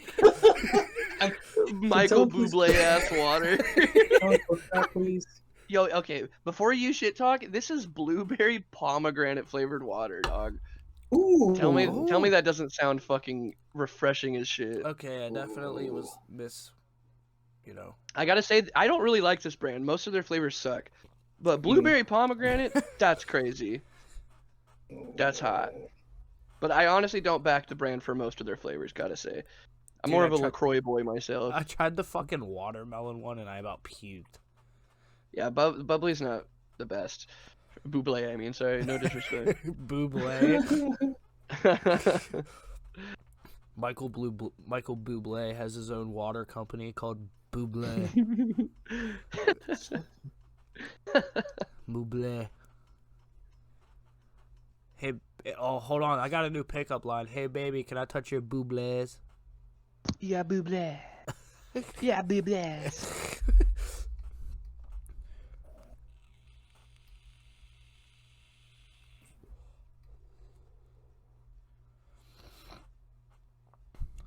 Really make me mad. What song was it What song are you talking about? that they used to cover all the fucking time? The last 10 Oh, seconds. it was a Limp Bizkit cover. The last 10 seconds of life did a fucking when Limp Storm was Biscuit. in the band. Limp Biscuit and the hot dog flavored water. It was only with Storm though. Oh, You so know? last time they did that was when they toured with their week run with Born Over Cyrus and Periphery. That was a long ass time ago. Hey, do you think Darko US and Spirit Box will tour together and play their sad dead grandparent songs? Oh my god. Holy shit! They're just sitting up there. My grandma died. Holy roller! Yeah, they're good songs though. They are. I think it's Donna and Constantine. Yeah. Both great songs. Yes. And the videos too, dude. The one for Donna is fucking sad as fuck. Yeah. It is. But it's shot really well too. I don't know who does their videos, but man, I like their videos. I like Darko's Darko. crushing it, bro. I really like Darko. I think they're honestly better than Chelsea Grin right now at the moment. Self-titled LP is announced Friday. I'm excited. Oh, it comes out Friday? No, the pre-orders. Oh, dude, I was about to say that. What? I'm excited for Kev Mueller's new project. I've been listening to the 2 songs that they released. I think it's called Alluvial, or I don't know how to pronounce it. But Alluvial? yeah. Oh, dude, I auditioned for that band a couple years ago. Yeah, Kev Mueller got it. And, like, he's a fucking killer vocalist. That's awesome. And they have an album coming out May 28th.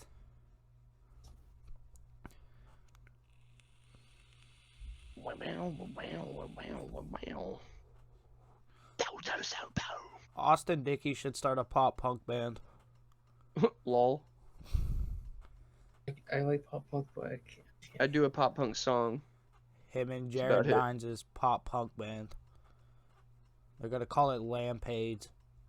Rampage. Or we could call it the Jared Dines Paradigm. Wait, can you please tell the full story of when Jared came in and beat up your band?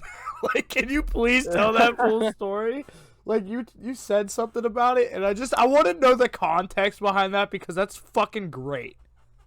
So my band, for the likes of you, we have this song Bewildered, and it's like the only song that at the time that we had that had like a very high energy breakdown. Most of our breakdowns were really slow.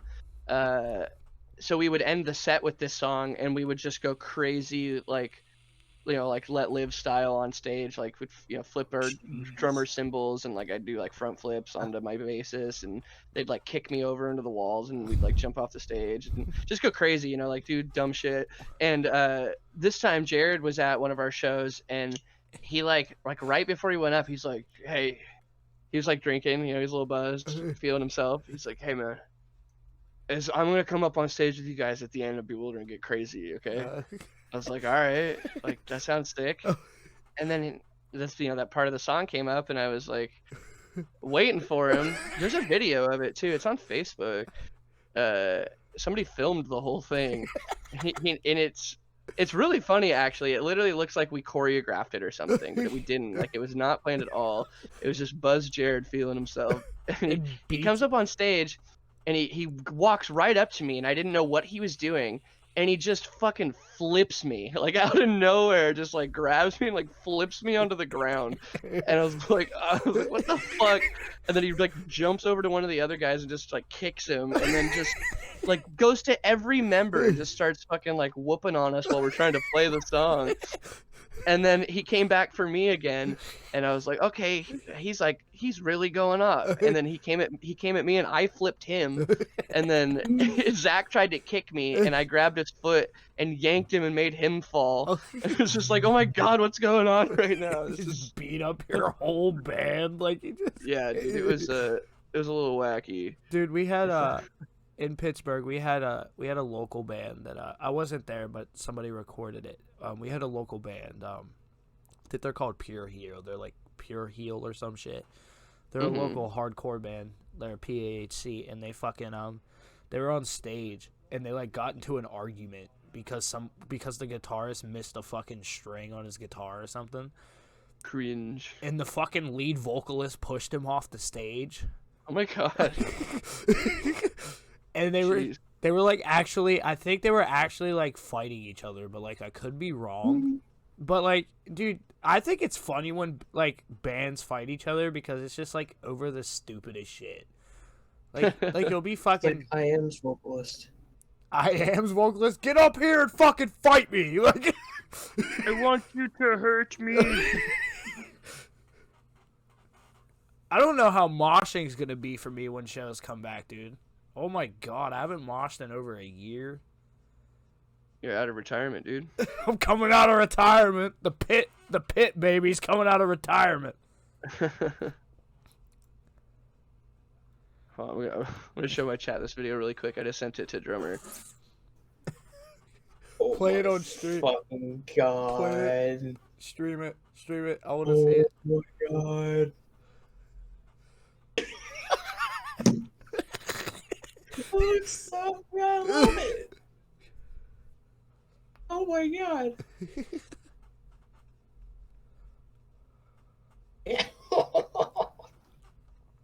Oh, I love it. I love that video.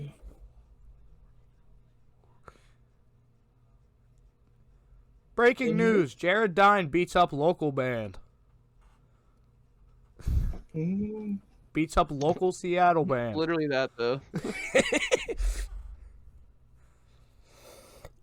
Didn't he do like a live performance with you guys? We toured together, kind of. Did you? Yeah, that's fucking loud.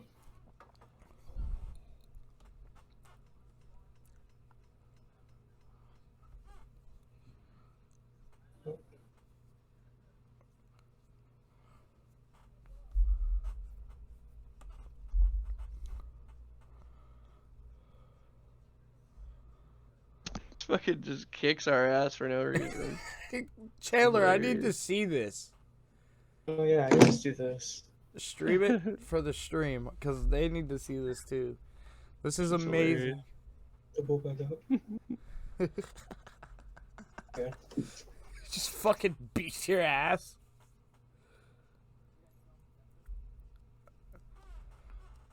Hang on, 1 second. I'm still kind of upset that Lurch left us on red. That was a very sad day. Oh, Yeah, dang dude, it, I don't even know if they're doing anything anymore. What if they switch genres? Play it. You fucking what?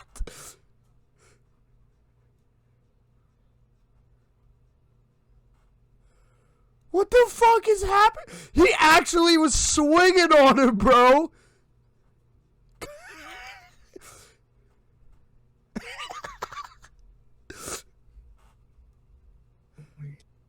Oh my god.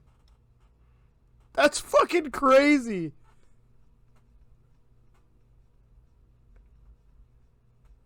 It also looked painful. Like, Yeah, dude, he dropped us on like our tailbones and shit. It's just like reckless. Jared gets abusive when breakdowns happen. Brings out the worst in all of us. Jared goes to a beatdown show and tries to beat up the fucking beatdown band that's on stage. He fucking jumped on my back and we ran through a crowd of people with him like spin kicking everybody to the band Corpus. Have you heard of them? Oh yes. That band's super heavy. We were playing with a bunch of like like rock bands and like dad rock bands this whole tour because it was Rest or Pose, and then out of nowhere this band Corpus was on the bill and they opened, and it was like the heaviest shit we'd heard the whole tour. I was like, bruh, like all like me and Drusiv were just like fucking crowd killing all these kids that were there, and they're like, oh my god, what's happening? Like we're here for the rock show, and we're just like, fucking get out of our way. Like, oh man, that band is so heavy. Like, what if Infant Annihilator played live? Like, that's my thing. Like, the fucking neighbors would complain. like if they played live, and because of how lengthy their fucking 17 breakdown songs are, or the song that's just a breakdown, people would actually fucking die. Like there is no doubt of either that or they'd get tired of it. Like they just stand there. That's like hilarious. Like for real, dude. Like why? One song I want to see live is North of Corpus. Dude, that song fucks. I know.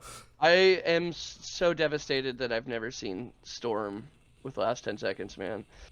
Was absolutely heartbreaking. I want to hear that song and Pain is Pleasure and Numbskull.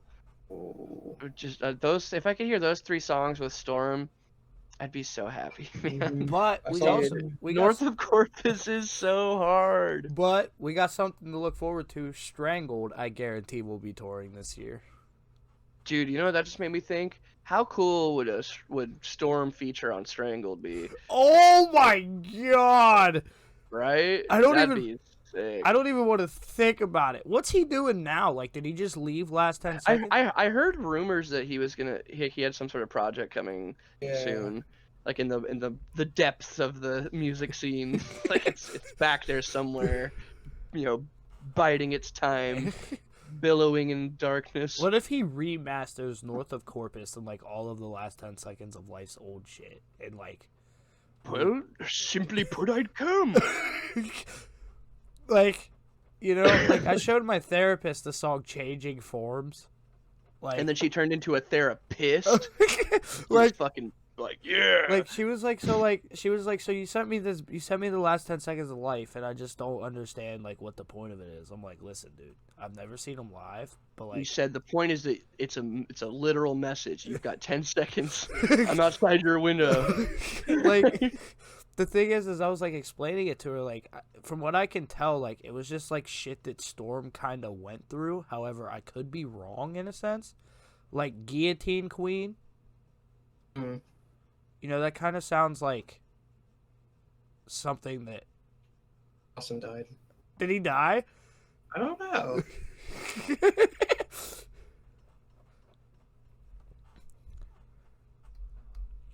Man, I want to see the Last 10 Seconds again. Really fucking bad. He died. God. Oh my god!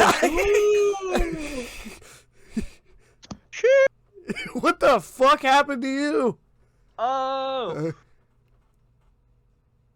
I think I swallowed a hot coal. Oh. Ew. There was so much, at the bottom of a bowl, hypothetically, the like smoke gets a lot more dense, and you're like, oh man, I didn't know I was at the bottom of the bowl. But like I was explaining, like trying. Yeah, Guillotine Queen. Yeah, so like I was trying to explain, like I think Guillotine Queen was like kind of like maybe someone like hurt him, like for sure. Well, yeah. Have you like the face? Have you the lyrics on that song? So fucking like homie's clearly got like depression. Yeah. Dude's like riddled with dark thoughts. Yeah. Aroused by violent thoughts, I turned to That's the list. A violent thought. Oh. Aroused by violent thoughts, I tend to tease the trigger. It make me want to see them again. Man, that band is fucking horde. The thing, you know, I do this weird thing before I practice vocals. Like, I loosen my throat holes up before I go. You know what I mean? So, like, I'll sing some cleans first, right? And then I'm just like, like, I'm just, like, ready to go. Like, I'm just fucking ripping them. Like, that breakdown video you and Jared did, you were like, so this guy named Ben Dewar fucking does 6 different vocal styles in one breakdown. For real, dude. It's so sick. That man. It's like the go-to warm-up one. Yeah. He's such a little fucking coy boy about it too. He's like, man, I can't believe people even like that. Like, it's just so silly that like I even did that. I was like, I almost didn't even do it because I didn't think he was very good. And it's like, shut the fuck up, bro. Like, it's literally gonna go down in like deathcore legends. There's like sickest breakdowns.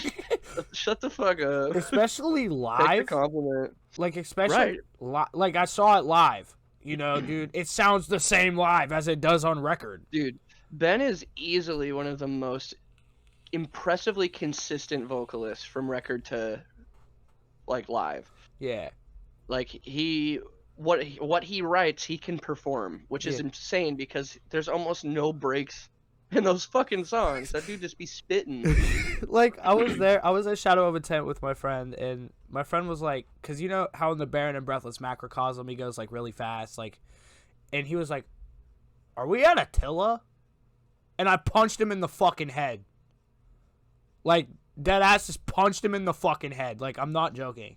Bro, I get so sick of people like hearing a fast vocal in metal and they're like, Attila? It's like, dude, come on. Like, it's not even the same thing, and they didn't like invent going fast in metal. No, it's like it's one thing if it's like they're doing like rap aesthetic with the lyrics and like the flow of it, like the triplets and stuff. But like Ben has never had that type of fast writing style. Yeah. His has always been very impressive and technical. Yeah. Like from Battle to Maginot, like that fucking one-liner that's like 20 words long. That's insane. And that's not like rap spitting. That's like a fucking D&D character writing lore. Like, the thing is it started out as a Halo themed metal band. Right, for 2 full records. And then they're just like, actually we decided that we're fucking adults now and we're gonna write the sickest record. And then the that last record was so cool. I forget the name of the 2017 one, and then the 2017 came out, and they just fucking changed the game. Yeah, was that the? I think it was Reclaimer. I think so, yeah. And then it just changed the game, and then Melancholy came out, and it was just like that's the one, yeah. That's the one with like the red moon on it and shit. Yeah. Yeah, that record's crazy. Dude, that tour was so good. I'm ready for the new Signs album. Like, honesty, and I don't know if that's just me being Pittsburgh biased, but like I'm actually excited for it. Hell yeah. The last one, in my opinion, just wasn't too like. I mean, it was good, but like it wasn't. I just want some enunciation from the guy. That's all I ask. He's got one of the most inaudible set of vocals, which is like fun, but I'm also huge into lyrics myself. And if I can't hear a single word you're saying, sound like a then I have to imagine that there's not like that you don't also care much about the words. You're clearly not wanting me to hear them. If you think about it, CJ used to mush his shit together. Like he never fucking. But on certain lines, you could definitely understand him. Like the Cesspool of Ignorance track, like when he did his mids, you could understand him. And then but his highs and lows, you could not. And then his Cesspool of Ignorance line, that one liner.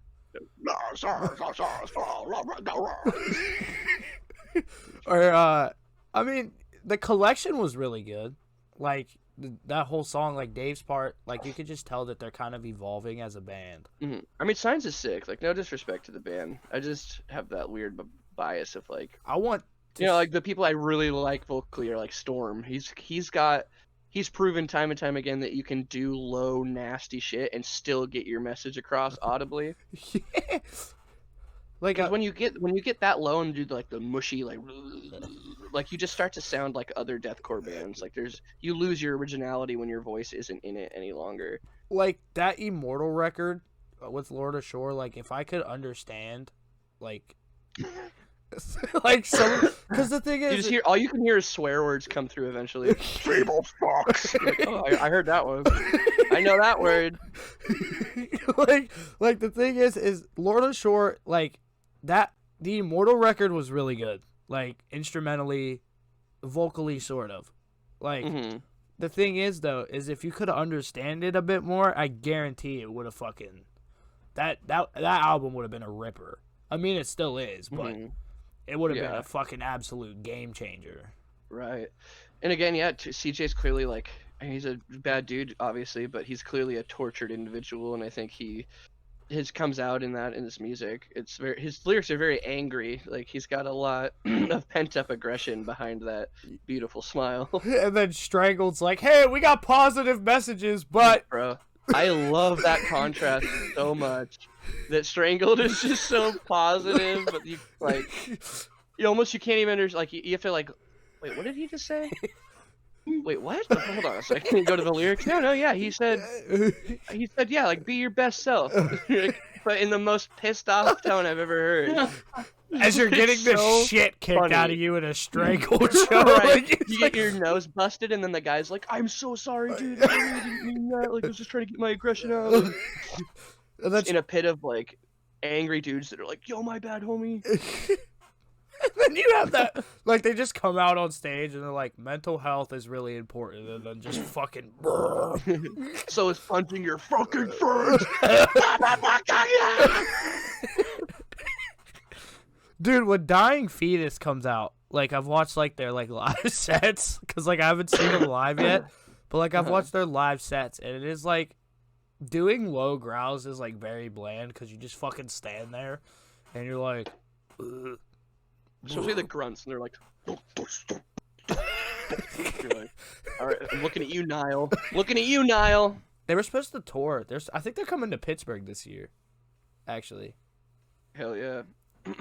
But no, like Dying Fetus just comes out. They're like, open up this fucking pit. Like this dude's he's been doing vocals. I want you to open this pit up.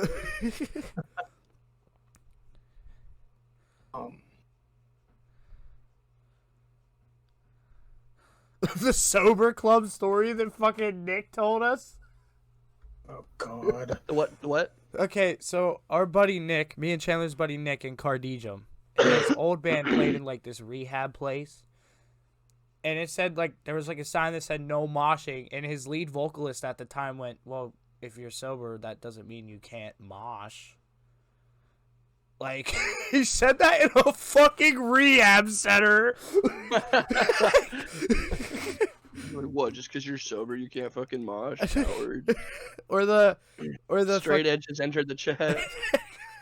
Straight Edge has entered the chat.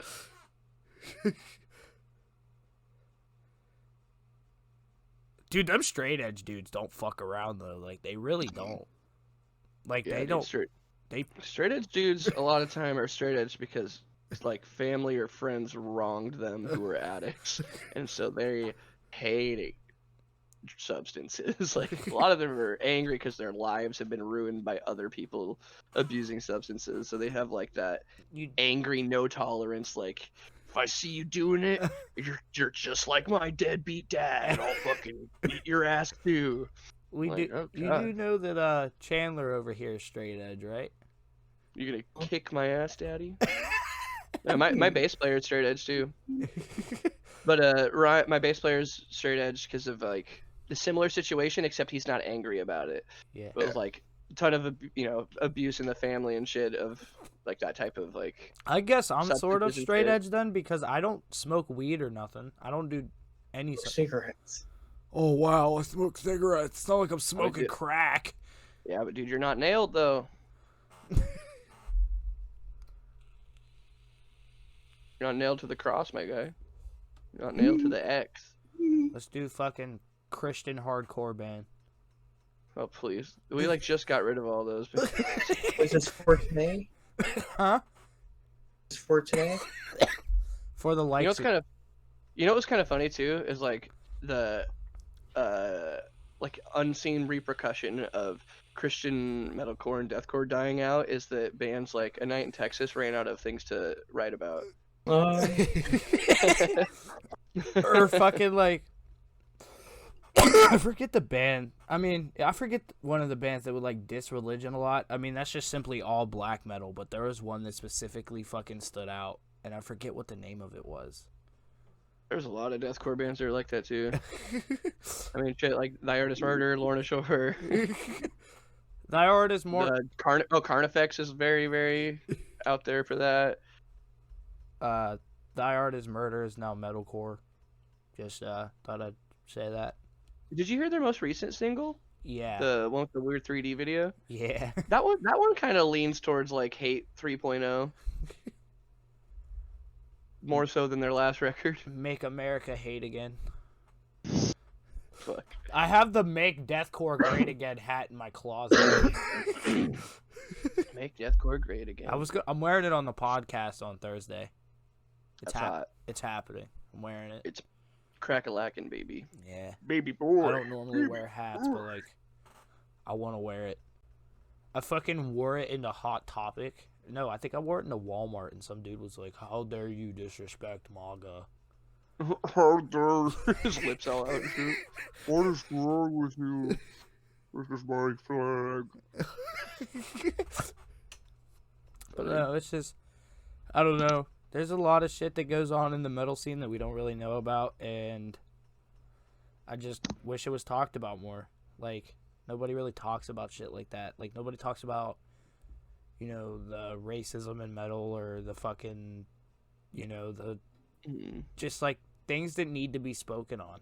I think it's because they're scared to.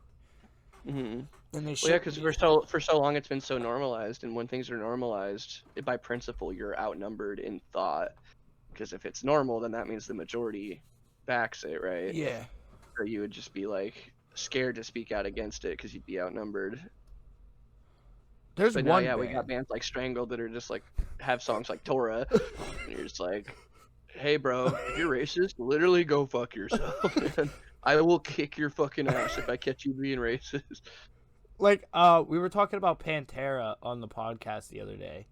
And the chat was like, I'm gonna pull up in my IROC Z with my mullet, my Pit Viper sunglasses, and a camo shirt.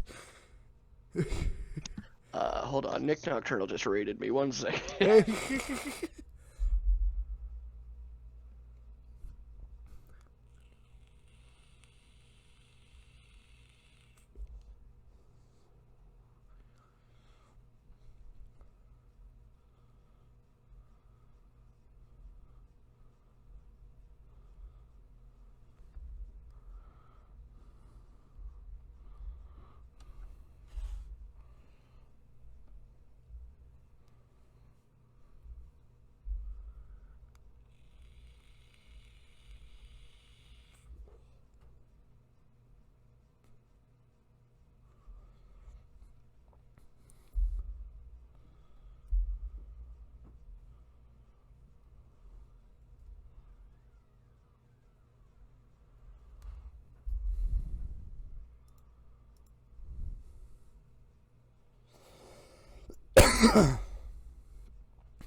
You want to say hello, fellows, at all? Let the Hey, new what's crowd up? know. This is the King's Den. This is welcome Raiders to the Dickey Time stream. We're the King's Den podcast, and we're interviewing him today. We interviewed him once before, but we didn't get to stream it, so we're just streaming it today and having a good time.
No one's hit me with a hydrate yet this stream, which is weird.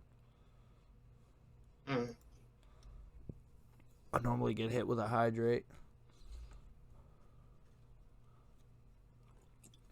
Hydrate.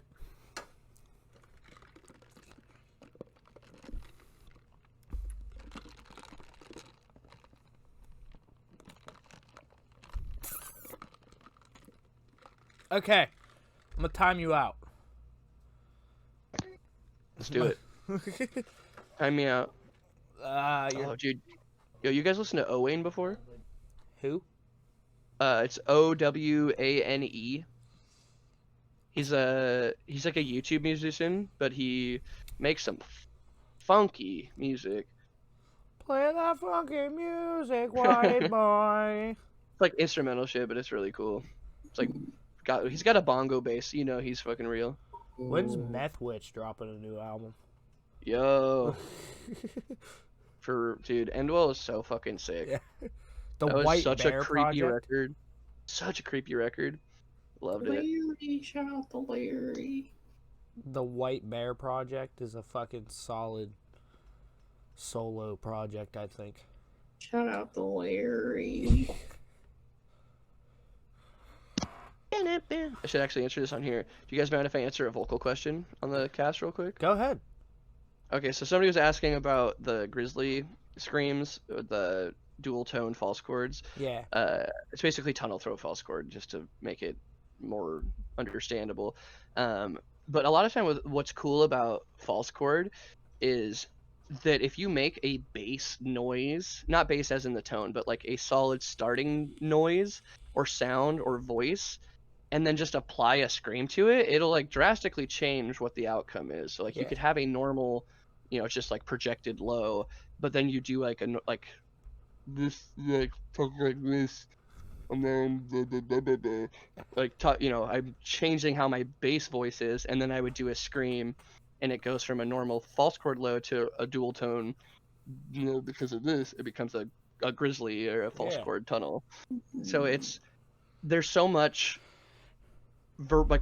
possibility for variety, like in the realm of false chord and understanding fry, because you can apply those bass noises and sounds to that projection, and it becomes like a new weird noise. That's how I figured out how to do most of my sounds, is that I try to do it in a normal, like, quiet voice first, and then I'm like, oh, okay, now that I figured out the tone, I can project it with a little bit of false chord or put a little bit of fry on it.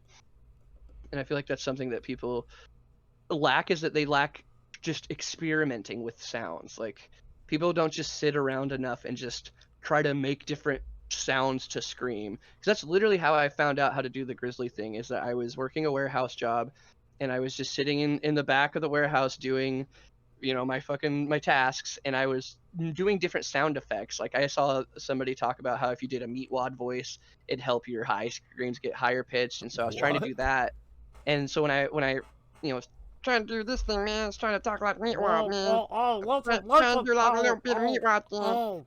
And when I did that, I was like, oh, that's kind of interesting. Like you can change your scream just based off of your voice. And then I tried, because I've always been able to do that, like, "Oh, I'm talking in slow motion." And then I did a scream, and like literally the first scream I did, I was like, "Huh? What the fuck?" Like, huh? It's like a blue. It's crazy. It's like a cheat code, dude. Like if you can do a normal low, and then do this voice, you can do the grizzly scream. It's so easy once you apply the tongue to the right place. You just have to put your tongue like to the bottom of your teeth and then kind of push it down like that, like flatten it, and it makes this like a little cushion of air underneath your tongue. And you don't want to seal it. You want to have, so like if your tongue's right here, there's like a valve that goes this way, or a stream of air rather. So the air's here, but there's still ways for the air to get out underneath your tongue. And then that's what makes it do the two tones at once, is that it's flowing underneath your tongue, and the tighter you keep your jaw out, the deeper the tongue can get, and you sound like you're talking. You almost sound like those voice changers when you do it. And the harder you stick out you have to tighten your jaw and put that tongue really low, and it really basins your voice, and it changes the scream from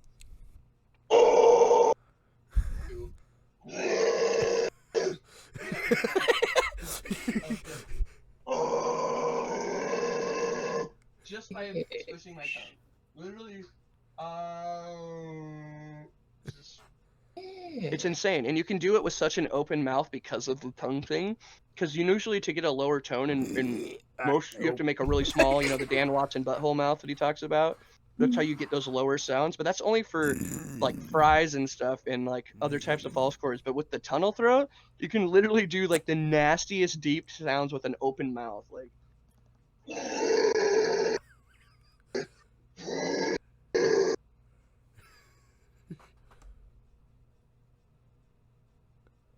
Like completely opened mouth, and it's like disgustingly low just from a tongue being in a different spot. Well, you see, if I talk like this, You see, officer, you were actually speeding to catch up to me. Now that I think about it, if I talk like this, I can do high screams.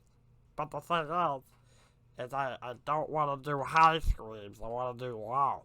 I don't know, baby. What are you gonna do? Baby, I don't know, baby. What do you think? I don't know, Frylock. What do you think, man? I wish I could do Shake's voice. He's got a funny voice. What's up, Shake? How you doing? Or the fucking the hormone monster from Big Mouth. I don't know, baby. What are you gonna do? Just droning.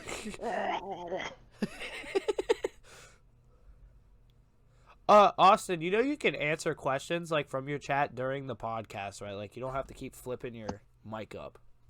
Oh, I wasn't sure. I didn't want to be rude. Yeah.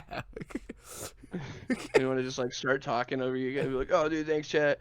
It just reminds me of like being in like team chat in a game or something. If I were to just like start talking to chat. So I just like think I just reactively do that now. But yeah, I could do that. Yeah, we don't mind. Like we have, we don't care. I have mine under talk shows and podcasts. I should probably move categories. Yeah, I looked at my analytics the other day, and it looked like metal was the one that people find me from the most. So Yeah. I started catering to like the music tab and the metal hashtags a little more. See if that helps at all. What do you think of Buried Alive's vocals? That's a good question. Indifferent for sure. Like Soul Sucker, pretty sick. Like there's some, like those screams kind of like work pretty well with the high. The rapping and singing get a little weird sometimes for sure. There was that newer one that he did with the music video, the animated video, that had like weird rapping on it. I think his vocals worked really well. Thought the lyrics were pretty cringe, TBH. But the tone of the vocals, I think they worked very well in that song, personally.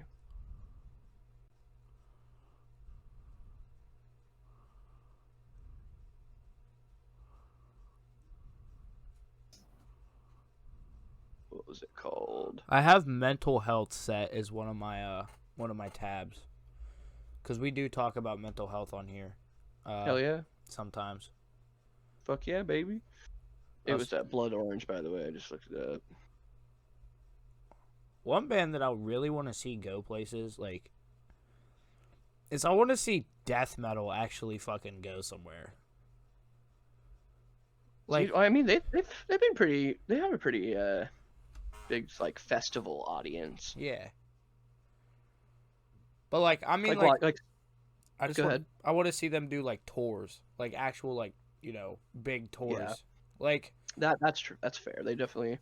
they're like Like kind I of said, more thrown out festival. of that. Like Cannibal Corpse has been around forever, and they're still playing Mhm. fucking diners.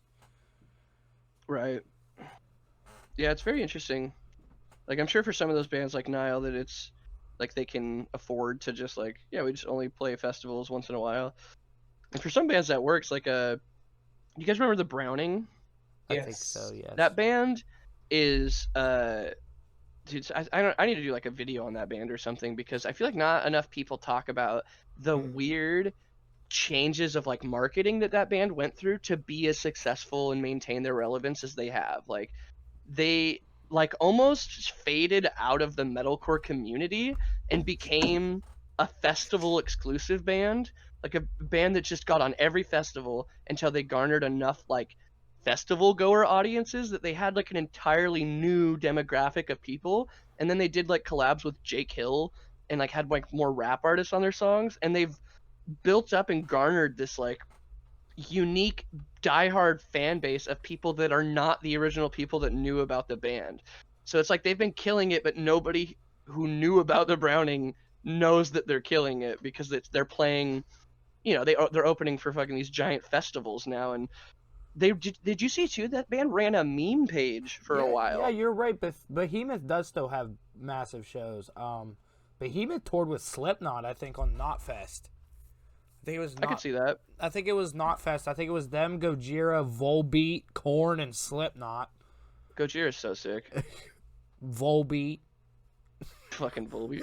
Is that the fucking counting all the apples in the room? Is that band? Yeah, for the that Queen sounds like, Marie Laveau. It sounds like Five Finger Death Punch when mom goes to bed. I mean, they got a couple good songs, not live, because if I was live, I'd rather smoke a joint filled with pubes Pube joint. than fucking see them live again. All right, See who live again? Volbeat. You'd rather smoke pubes than see Volbeat live. That's hilarious. Dude, that's funny. I don't even know if I want to see Slipknot anymore, to be Oh. honest. Yo, can I ask a debate question for everyone? What's you that? guys, everyone that hears this. I heard it asked last night. I don't know why I turned into Australia Night. there. Last night I was hanging with my friends and we used this question. They said, who do you like more overall? Who would you listen to, and who do you think is the better band between Chevelle and Deftones? I'm going to tell you right now. I'm just going to be honest with you. Those are what horny old people listen to when they fuck. Not when they're not horny though. Not when they're not horny. Yeah, they put it on for the mood. Yeah, I don't listen to either, so I have no opinion on this. So I mean, that's fair. When I saw them open for Breaking Benjamin, and that was definitely the audience. It's like, oh, these old people in leather are gonna fuck later. we had somebody say Deftones. We have a lot of Deftones in my chat too. Okay, I'm gonna ask a debatable. It's most. I actually don't see one Chevelle in my chat. So here's a debatable one. Who do you think is more overrated? Slaughter to Prevail or Shadow of Intent? Slaughter to Prevail. Yeah. And Just underrated. because I think it's like could be argued that Alex Terrible is single-handedly carrying the hype of Slaughter to Prevail. I saw Like the Slaughter. music's not bad, but I don't think the music stands out. I think Alex stands out. Yeah. But with Shadow of Intent, that band has transcended their own popularity. Like they don't even need the deathcore. The audience right anymore. answer is Spite. Somebody they said Not after that last record, it's not. The right answer is Spite. I love it. That wasn't even on the bill. I love this guy. He just pops in. The right answer is Spite. Honestly, though, dude, that last record was boo-boo. The root of all evil. Their old shit's got some hitters, though. Like, oh, no doubt. I mean, they had 3 straight fire records. Like, it's fine that they had a stinker. But agreed. Definitely a big overrated band for a while. yeah. They were like the new Suicide Silence, basically. Yeah. So we got an underrated question because this goes into the underrated category. So we're moving into a little bit of a different genre here. 2 separate genres, but kind of the same thing. I've seen people say that Kubla Khan is very underrated. I've also seen them say that they're very overrated, but I've seen more underrated than overrated. And Yeah, I don't know how that band could possibly be overrated. I don't think they're they're successful enough to be considered They're that. headlining a European tour. Well, that's just because European audiences fucking love live music. Yeah. I don't think that's equating to anything. 'Cause, dude, Drake Bell is a legal citizen of Mexico. Did you know that? He moved to Mexico and he is crushing it in the Latina audience. Dude, I'm not even gonna cap, bro. The Latin community loves Drake Bell. He changed his last name. It's like some Spanish last name now, and he rakes in millies of views now. And he was like clearly burning out in the American audience, but for some reason, over there, they're just like, yes, we love Drake and Josh. like, come on, Drake Bell, be Spanish. Do the song, do the theme song. So yeah, I think sometimes those foreign markets are severely under valued of like how they just crave shows all the time. Yeah, like, people didn't really know this, but Drake Bell it's Drake Capana now. That's what it is. I watched Kubla Khan at the last Warped Tour, and I think they deserved more. Here's the deal: I saw Kubla Khan on the tour with Terror, and I agree. They definitely deserved more. I also agree. Terror is just one of those bands that doesn't give a fuck what venues they play. Like, they don't care. Like, Was Terror the band that is straight edge and their vocalist got arrested for having a bunch of like dealing weed? I think that was King 810. I think No, it wasn't King 810. There was like a straight edge band. Like the vocalist was like a straight edge dude. And the van got caught with a bunch of like narcotics that he was like selling and peddling. He's like, what? I don't do drugs, but like, yeah, I fucking profit from it. What up? Fuck you. I have no clue. I feel like it was Terror. Maybe I'm wrong. No, that was Rotting Out. It was like one of those like old school hardcore bands. It was Rotting Out. Rotting Out? Yeah. Rotting Out? That sounds right, actually. I think you're right. Yeah. Because That's really funny. Terror, they're a bunch of old guys, you know, they're balding and shit, and they come out on stage. And Terror was the band that had beef with Ghost Inside forever, right? I believe so. Okay, so yeah, I think it's definitely Rotting Out then. That was the fucking narcotic straight. Like, Terror fucking comes out on stage, and they're like, no fucking fights in the fucking pit. Like, we all, and we're like, Please don't hurt anyone. no fights in the pit. If you came here to fight, get the fuck out. Like, we came here to fight, dude. Like, that's what we came here to fight. Oh, dude, y'all. Okay, Chad just brought up a great question. Y'all fuck with Sabella though? Yes. I don't even Yes. know. Sabella. Yes. You don't know Sabella? Get the fuck out. Sheesh! Somebody Mark get out. this man a wand. Dude, yeah, listen to Frostmourne if you get a chance. It's a So short good. EP by them, and it's fucking tit slapping heavy, my guy. It's so good. Their vocals are just so crisp and refreshing and emotional. The lyrics are sick. Instrumentals just punch your face. Like, you just want to throw chairs to this music. See, the thing is I know a lot of bands, but, like, I know more, like, here's the thing. It's, like, it's iffy with me because I know a lot of bands, and then there's a lot of bands I don't know. I mean, yeah, fair. I'm knowledge I'm knowledged on a lot of bands, and then I'm unknowledged on a lot of other bands. You see what I mean? So. Well, yeah. I mean, how could you be knowledged on all of them? There's just so many. Let's not forget that every band ends or starts with grave now. That's like the aesthetic. Oh yeah, did you hear that they're doing Devil Wears Prada is doing a zombie EP too? Yeah. I mean, zombie EP brought it up was, earlier. yo, zombie EP was their sickest shit, no doubt. Look up Thunder Bay. Okay, I'll look them up. Thunder Bay is Look it actually up. Thunder Bay is a really good song. I agree. Thunder Bay. Anybody want to listen to some Trapped? Yo, only if it's Who's Going Home With You Tonight. That's their best song. Or Headstrong? Like No, that song's fucking trash.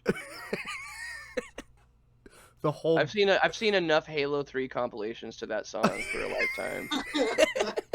I'm trying to listen to Who's Coming Home With You Tonight. I'm trying to. Who's going home with you tonight? Is it real or is it wrong? I'm actually. Yeah, I crossed the line. The song fucks, dude. That dude sucks, but that song fucks. For the perfect suck and fuck combo. Oh, no, Yo, dude, no, okay, am I the only one that has and is bored of Rob Zombie's music? I've been. Well, yeah, let's go. So bored. Gas So bored of his station music. burrito. I'm a super pig.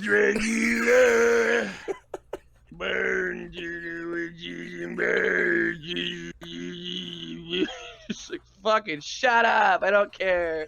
I'm so sick of it. $3. $3. Like, we're fucking. Like, what the fuck? Like. Yeah, I don't know, man. I just have never. I've The- tried for so long to like, because all my friends love like Rob Zombie, and I'm like, I'll try, man. I'll keep listening to it, and I just now that I don't care, I'm like, I just don't like it, man. I gotta be Nerves, honest. I don't think I like it. I'm gonna have to disagree with you on the movies. I mean, he kind of ruined the Halloween series. Oh, agreed, dude. Oh, wait, how are you disagreeing with me? I agree with that. No, I'm talking to chat. Like, I I'm respect sorry. everybody's opinions, but then again, I have my own. Like, the movies that he Right. made himself were. Okay, well, here. This is what I would say to play devil's advocate on both parts of like, his dialogue is ass. He is bad at writing dialogue. He does not know how to write a good scene for dialogue, and he relies far too much on shock value to get his like scares across. Yeah. But Yeah. I will say, as far as the horror aspect goes, his version of Michael Myers is easily one of the most frightening, Yeah. like if not the most frightening Yeah. adaptation of Michael Well, Myers. I because like the he's first one. gigantic. It's truly terrifying to see how big he is, and his knife's like this big in that one. It's like, wow, who finds a knife that I big? mean, his wife does have a nice ass. I mean, you know, it's a decent. I mean, at least he's got that's Rob Zombie's best feature is that his wife is well endowed in the rear. The first Halloween remake was good, but then when they let him do his own thing with it in Halloween 2, it was like, what the fuck was that? Like, Well, dude, yeah, Halloween 1, I don't know if you saw the deleted scenes of it, but Halloween 1 with his cut was like, oh yeah, okay. Halloween 2 could have been prevented had we seen these scenes. I actually liked the Halloween that Blumhouse made, the 2018 one. Oh yeah, agreed. Yeah, I think I'm a little sick of people doing the like reimagining things, but I actually did quite enjoy this one, and I like that it's really funny to me that they just were like, fuck it, none of those movies happened. This is a sequel to the first one. Like, that's hilarious to me that somebody was able to convince a room full of people to like that was a smart idea, Yeah. and then to call it Halloween. Like, they didn't. It's a sequel to Halloween, and it's called Halloween. I think That's so confusing. I think he casted the old school Jason for Michael, and that's why he's so huge. Yeah, I think he did too, actually. I could be wrong though. But I want to see another Friday the 13th. I haven't seen a Friday the 13th in fucking forever. Like, Oh yeah, that one. What was that? Like 2010 when that remake came out or some yeah, shit. and it wasn't bad. Padalecki. It wasn't bad. It was okay. It had one of the most unnecessary sex scenes of all time, though. The Wrong Turn series just turned into porn after. Dude, did you see that they just came out with a Wrong Turn remake in 2021? Yeah, I watched it. It's actually not that bad. It was so weird. What a weird product to just like, hey, let's just Listen, remember that one fucking backwoods movie? Let's just do that again. Well, Nerves, here's the thing: is it's better than Jason X, so that's. Yo, dude, Jason X is hilarious. Jason, how the fuck did he get in space? Like, that's my main question. How did we get into space? Dude, okay, that movie sucks, no doubt, but We do need a new Silent it has Hill, though. one of the sickest kills in the whole franchise. Dude, the liquid nitrogen face freeze smash, one of the most memorable kills in that whole franchise, easily. But the movie's fucking dog shit, obviously. Like, it's clearly like a Terminator-inspired alien movie. Like, it's so cheesy. Let's not forget Freddy versus Jason, huh? That was a fucking... Man. Okay, when I was younger, I was just like, obviously like, oh, dude, it's Power Rangers and Ninja Turtles crossover, like, yeah! Like, so my fucking kid brain was stoked at that idea. But upon execution, I'm just like, man, this is dumb as shit. Fuck. But the CGI is really bad in that movie, too. I don't know if you've watched it recently. But if it's not a practical effect, it looks really bad. Like Freddy turns into, like, a centipede at one point, and it just looks... The soundtrack like was flaming in Freddy vs. Jason. The soundtrack was actually really good. Yeah, wasn't there a bunch of, like, new metal fucking songs and shit? Or, like, rock Limp tracks? Bizkit was on it. Yeah, that's so hard. What a fucking flex. Dude, Freddy vs. Jason was like my childhood. Like, Freddy vs. Jason is fun. It's not good, but it's fun. If they made another one in 2021, I guarantee it wouldn't be that bad. Man, hopefully, as long as did you see the Nightmare on Elm Street remake? Because I fucking hated that movie. I thought it was like that movie was garbage. A complete miss as far as like why Freddy was scary. Like, it was always implied he was like a child killer in the original. He killed children, but in this one he was just like, nah, I fuck kids. And you're like, whoa, whoa, whoa. Like, the other one was like, is fucked up for sure. But it wasn't like his whole thing. He wasn't like, I'm the kid killer. He just was like, that was his backstory. But in the new one, he's like, nah, I'm a creepy pedophile. I'm like, man. I ran a kindergarten school. I don't think I like this. I ran a kindergarten school. Somebody in my chat just rewatched it last weekend. What, the remake? Yeah. Dude, and it's like, they still tried to have like the zingers, but they were mad cringy because he's like a fucking pedophile. I don't want to hear a pedophile cracking one-liners. It's not the same vibe, man. It's definitely has detached old man energy all over it. My favorite thing about the Freddy versus Jason one was like they didn't know how to like kill him at first, and like you found out the way to kill him was to bring him into the real world in a sense, and like I think that's what was cool about it, because you learned something new, because there was no way of taking him out. And it's funny too, because that comes directly into play in like Freddy versus Jason. Of they're just all of a sudden gave Jason this lore of like he's scared of the water. I'm like, dude, what do you mean? Every movie he's ever been in, he comes out of the water to like at the end to get somebody. Like now he's petrified of a sprinkler. What kind of lore is this? It was, dude. You know, it was like about as shitty as the end of the fucking M. Night Shyamalan trilogy of. What was the last one? Glass, dude. Just fucking the Bruce Willis end. What a disgrace. Nothing tops Johnny Depp turning into a blood fountain. You're right. Oh, yeah, that was sick. Who knew a boy could have that much blood in him? My favorite. Like, I fucking like silent, like, they're remaking like a bunch of horror movies, like the Spiral movie that's coming out. It's like a Saw-based detective movie or whatever. And it's written and starring Chris Rock. And Samuel L. Jackson. Oh, Samuel Jackson's in it too. Yeah. Interesting. It's like Pulp Yeah, Fiction. I don't know how I feel about that one. One of the remakes I am excited for though is the Candyman remake that Jordan Peele's doing. That's exciting to me. I'm The excited. trailers look pretty faithful to like the original plot, but with his own twist on it clearly. And like I know it's tropey at this point to do the music renditions in a slower thing, but like it's almost his, it's kind of his signature that he started, and I really do like hearing those renditions. I think it adds to this like because he doesn't just do it to do it. Like he does a good job of Yeah. entwining the songs into the story Yeah. and making it purposeful and like the things crescendo up in like the theme of the song. Like he's a really good director. So I have a lot of high hope for this Candyman remake, and it's been pushed back by like crazy from COVID and shit. I have no clue nerves. I do agree that Saw needs to stop, and I'm actually pretty excited for a new Scream remake. I'm actually kind of excited about that. I just like how fucking goofy he is. Like he's just like, hey man, like I'm in your curtains, but like you can't see me. Like this is how it is. That was one of my favorite things about the original Saw was going back under the spoilers. If you haven't seen the original Scream, real quick, close your ear holes.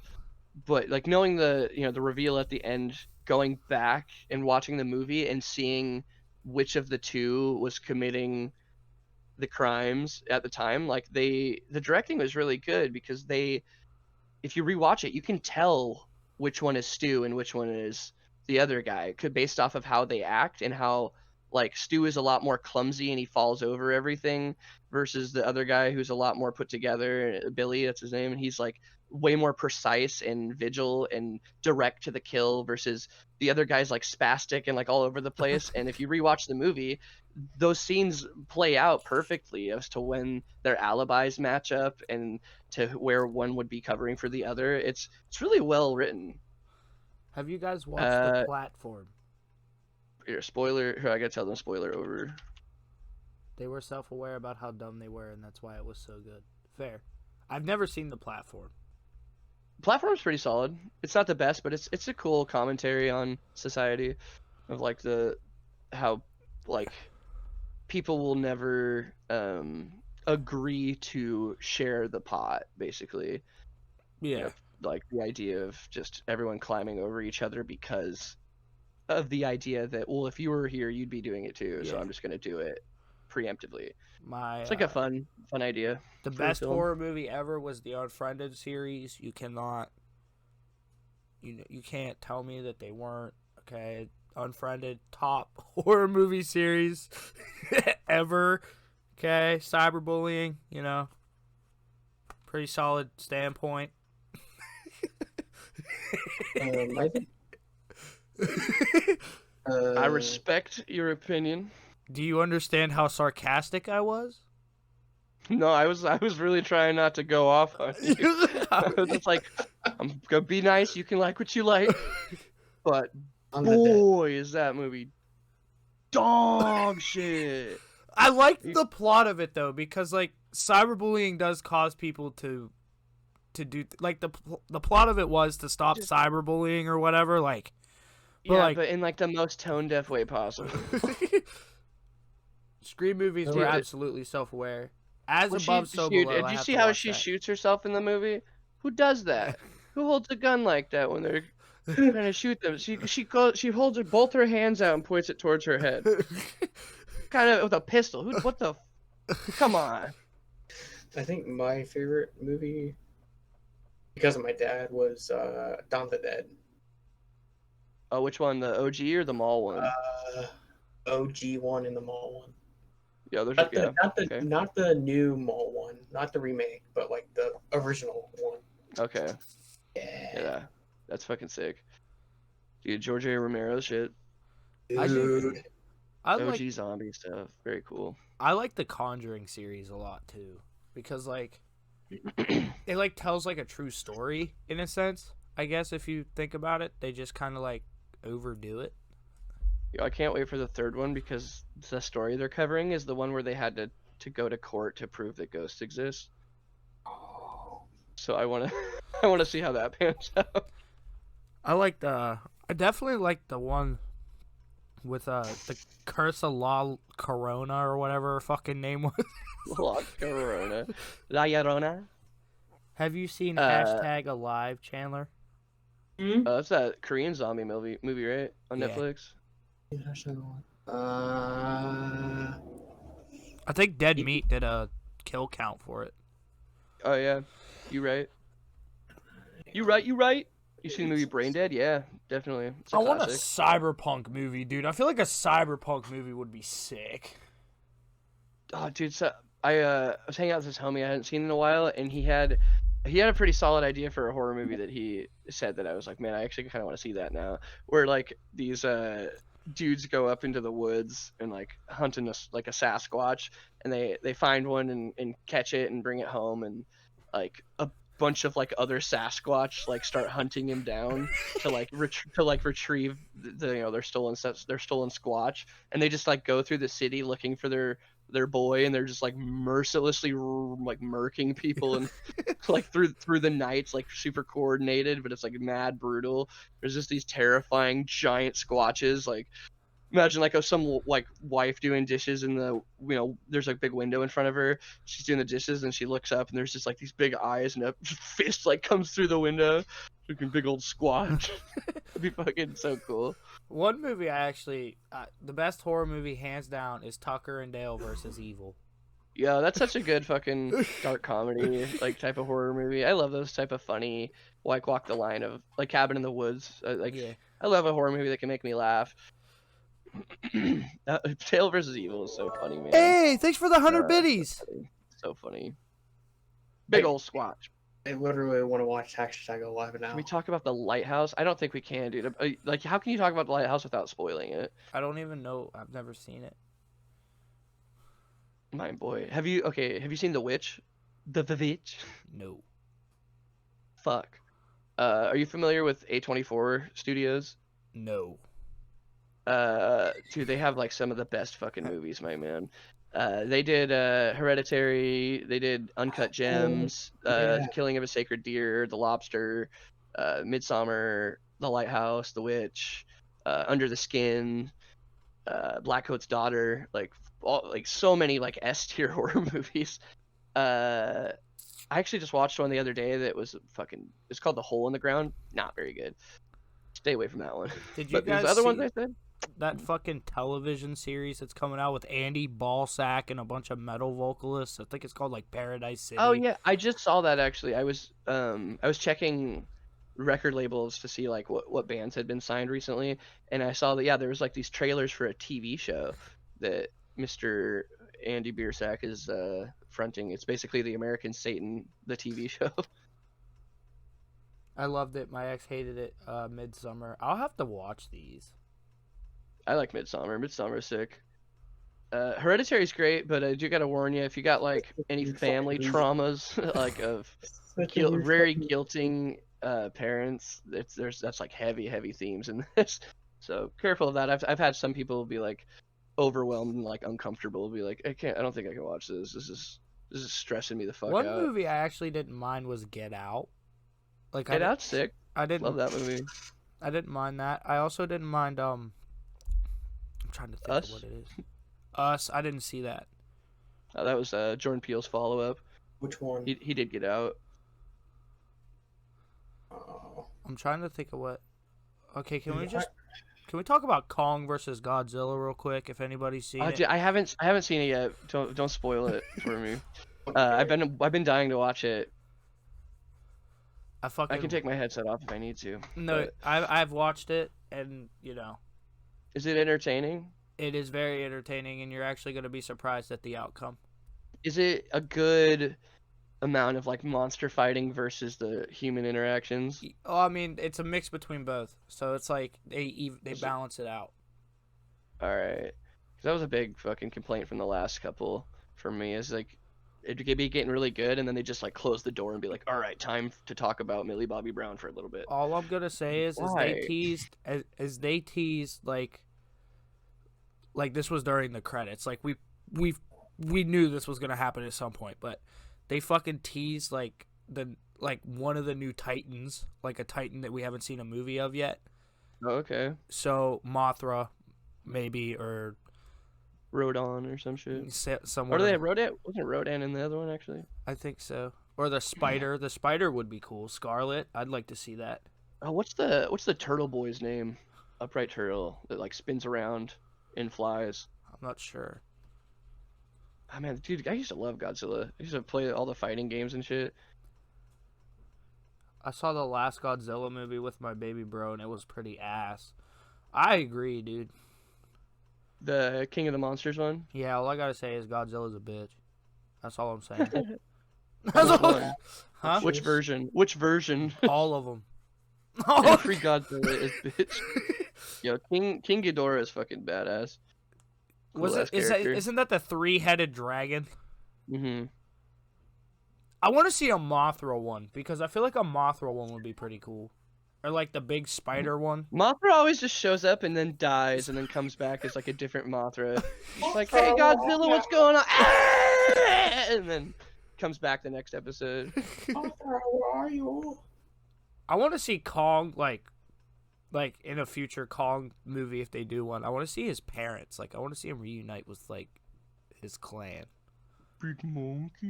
Big monkey. Lizard. Oh yeah, Gigan, that dude with the fucking claw hands. He's got 2 big spikes for fists. Do you know what movie series was really bad in my opinion? What? Rise of the Planet of the Apes. Dude, yeah, I stopped giving a fuck about that. Dude, the franchise first one was so good. The first one was so good. And then the rest. The first couple were like, there's different adaptations of like the same plot for a while, and then it just started getting so grandiose that you're like, I don't give a fuck anymore, Well, man. the It's thing not is- that deep. Like you guys already did all the philosophical things that you could say about monkeys taking over and like the balance between man and ape. Well, the thing is as they progress to the movies, like you saw that they learned how to speak English, like fluent fucking English, and it made no sense. It's like most of those movies, like when you watch Avengers and they're like in space and they're all just like, "Hey man, what's up?" It's like, why does everyone speak English in space? This seems weird. Damn, I really want to go watch those Dawn of the Dead movies again. And hashtag alive. Oh yeah, The Ritual was sick, and Apostle. Both those movies are great. Apostle's one I've been recommending to people left and right, and they are all like, "Yeah, I've seen it on Netflix, but I haven't watched it." And I have to back that one. It's unique as fuck. It's like 5 different genres of horror in one movie, and it's done well. It's not like, look how many genres we can fit in here. It just so happens to hit all those themes. You're like, oh, this is a cult movie, but also like a supernatural movie, but also like a redemption film, but also like a kind of a thriller, but also there's like a lot of sick gore. I like watching like gangster movies. Like that's like my main thing. Did you watch The Irishman? Yes, I did. Nice. I like Goodfellas, Scarface. What was that one that Johnny Depp did where he had the bald cap on? I don't know. He played like Pacino or something. Like I don't remember the name. I gotta look this up.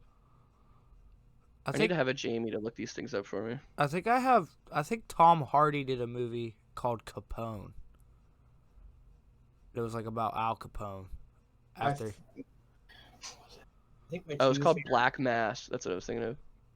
I think my 2 favorite movies in that category are Casino and Goodfellas. The best. Oh, Goodfellas. Goodfellas slaps. Casino and Goodfellas. I like Scarface a lot too, just because he doesn't like. Dude, I have Nerves. I have a painting of all the gangsters above my bed. It has like The Sopranos. It has Goodfellas. It has Scarface. However, if you were a mob guy and seeing a psychiatrist, you'd be in the trunk as well as your psychiatrist. So The Sopranos didn't really make sense. But Sopranos was actually kind of good. I've never seen The Sopranos. My top 3 fucking movies I'd have to say are The Godfather, Scarface, and Goodfellas. Casino's up there too. Mm-hmm. Hell yeah. It's on because he's like being like surveillance. He's like knocking on their car, like, follow me. But the mobs used to run casinos back in the day. Man, You know what I if mean? you like that type of like aesthetic of movies, you should definitely check out Uncut Gems. It's a really Is that the movie with unique Adam film. Sandler in it? Yeah, but it doesn't. It's not like an Adam Sandler movie. Like it's not one of his films. Like this is the A24 Yeah. studios, very well respected studio that does like underground shit, gets like really good directors that are up and coming, and like gives them the money to do their project.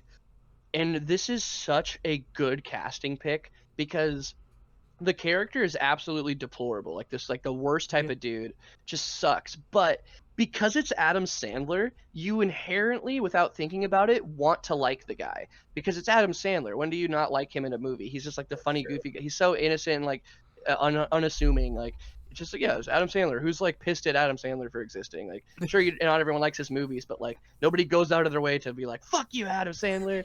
Like so you go into it under this perception that it's going to be this lovable doof Adam Sandler, but he's just fucking shitbag the whole time. But you want to like him so bad that it makes you invested, and you start to care about this person that you like really shouldn't, and then you start to actually get like sympathetic for real reasons. And I think it's a great casting choice, because if it was just some like no name actor or some up and coming actor, you would have just been like, this character fucking sucks. He's an asshole. I hate him. Why would I want to get invested in this? And then the whole movie you'd just be pissed that you're watching this dude that you hate. But because it's Adam Sandler, it's like, oh, this worked out so well. How good. How good. Oh dear. Oh my god, I really want So yeah, that's my Uncut Gems rant recommendation. I might have to check that out because wait, has anybody seen Hubert Halloween? Or Hubie Halloween. Yeah. Yeah, I watched it. It was cute. It was stupid, but it was cute. His fucking thermos with a grappling hook. There were some pretty funny jokes in it too. Like it was obviously like, you know, pee butt humor, but there was a lot of or not a lot, but there's a couple like, okay, that's pretty funny.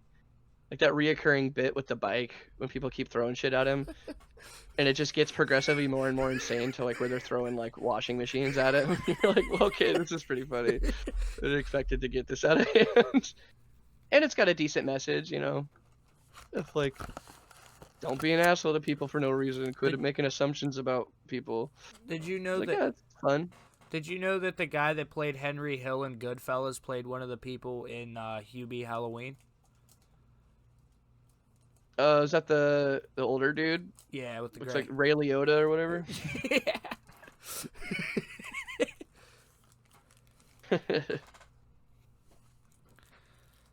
Shout out to Henry Hill, like the real Henry Hill, ended up just some like useless knowledge. The real Henry Hill, they ratted out the mob, went into witness protection, and got out of it because he was selling ecstasy. Oh. Yo, I just had a great conspiracy thought. What if Jehovah's Witnesses isn't a real religion, and they're actually just people in witness protection, and they've just created a religion so that it's unassuming and nobody will question it? So if everyone that's a Jehovah's Witness is actually in Jehovah's Witness protection. I never thought of that. I can actually see that happening. Right, some grand fucking reveal. Just like, yeah, we've all seen some horrible shit. And that's why they're so private about their religion. All their fucking churches have no windows and stuff. Because they just meet up and they're like, fuck, man, this is crazy. Like, can you believe we're all in witness protection? I want to see Body Count live. Yo, body count would be sick. Yo, I made a playlist the other stream with chat.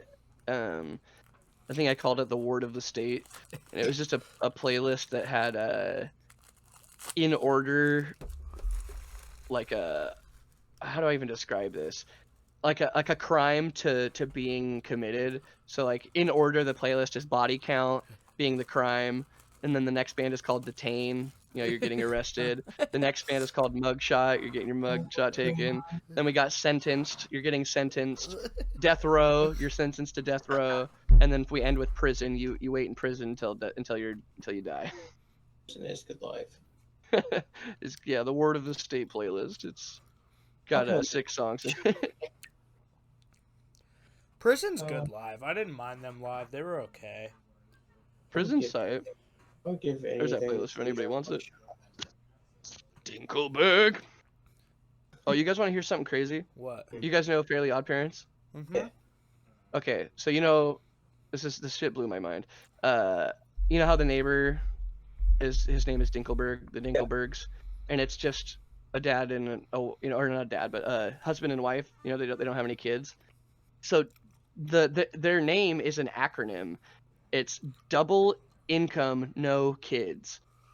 And it's to represent what the parents want their lives to be and why they neglect Timmy so much. And in this sense of why they have this rivalry with the neighbor is because they represent what they want to be. They're this family that doesn't have any responsibilities, and they always have nice stuff because they can buy it and they can afford it. And they are resentful of Timmy and they neglect him because he's the reason they can't afford things. And it's this great allegory for neglect and how parents can passively take things out on kids that they don't realize they're doing. Never thought of that. Right? How cool. That actually blows my mind. Right? Dude, it fucking blew my mind when I found that. I was like, wait, hold on. The silly little fairy show? It's got Never look at deep tones. Wilbert the same ever again. Just ruined my childhood. In the best way. In the best way. I was reading something that about that as well. It was a conspiracy theory about the Fairly Odd Parents, about how Timmy is schizophrenic. And, that's sad. And he trips acid and he sees his Fairy Odd Parents. So that's why they grant him wishes or whatever. So he's seeing shit. That's sad. That's a sad fucking conspiracy. The Rugrats one's pretty sad too. Have you ever heard that one? I haven't.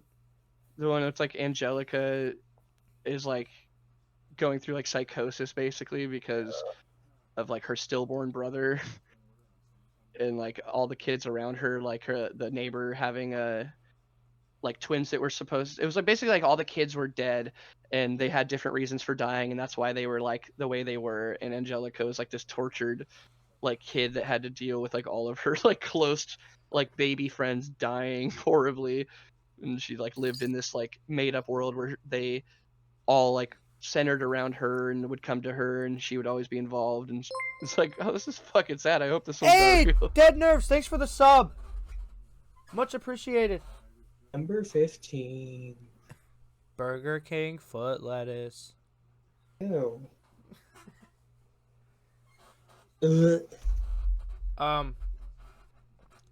But one other thing that I read. Trying to think. Hey Arnold. I haven't seen any conspiracies on Hey Arnold.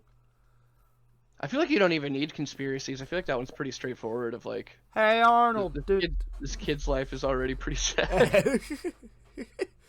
What was it? Hey George, Arnold. I used to watch. What was it?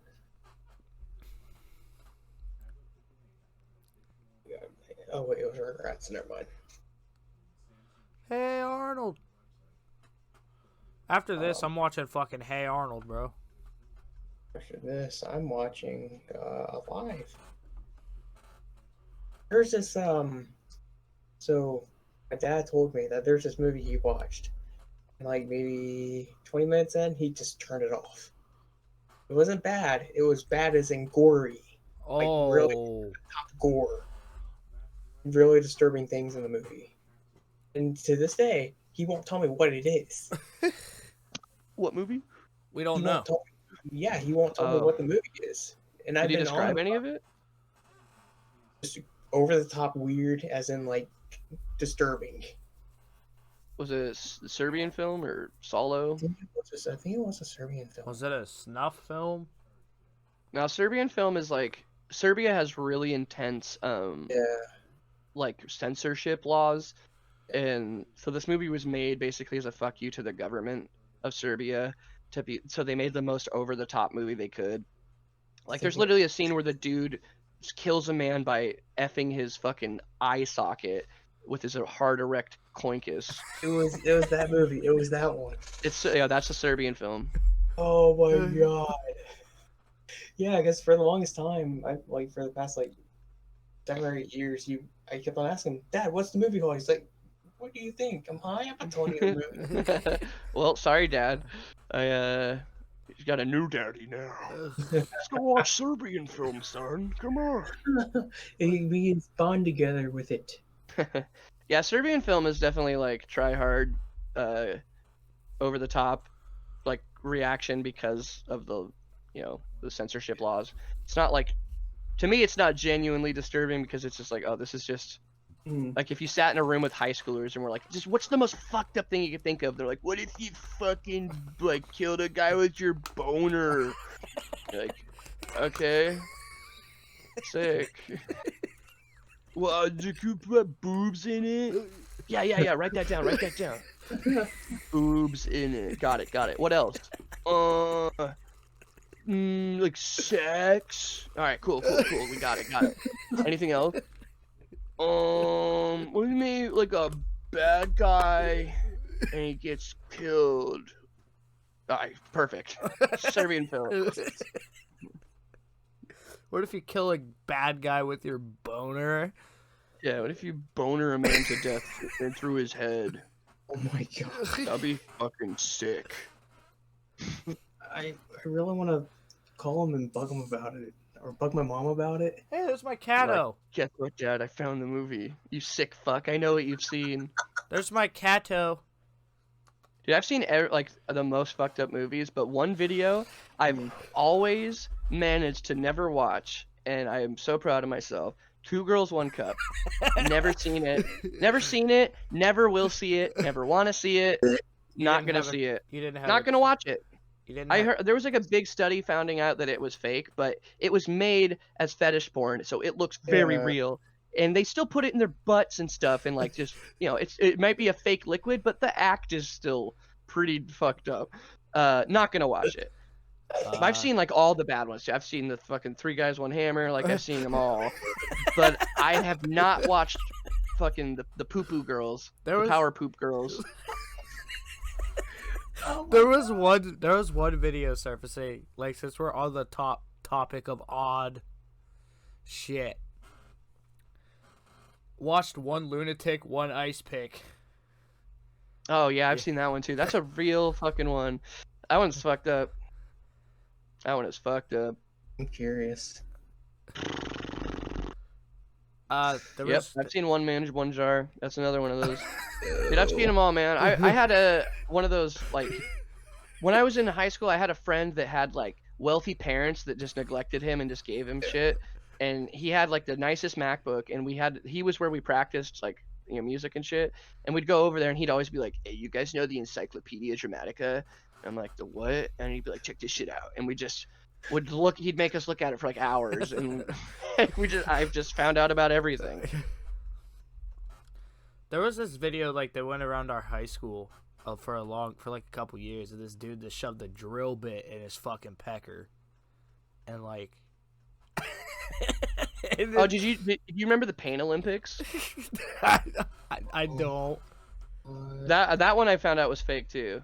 I for the longest time thought that one was real. That's the one where the dude like mangles his fucking penis with a knife. He's like cuts off chunks of it at a time, and like sticks like needles through his boingus. Yeah, apparently that one's fake.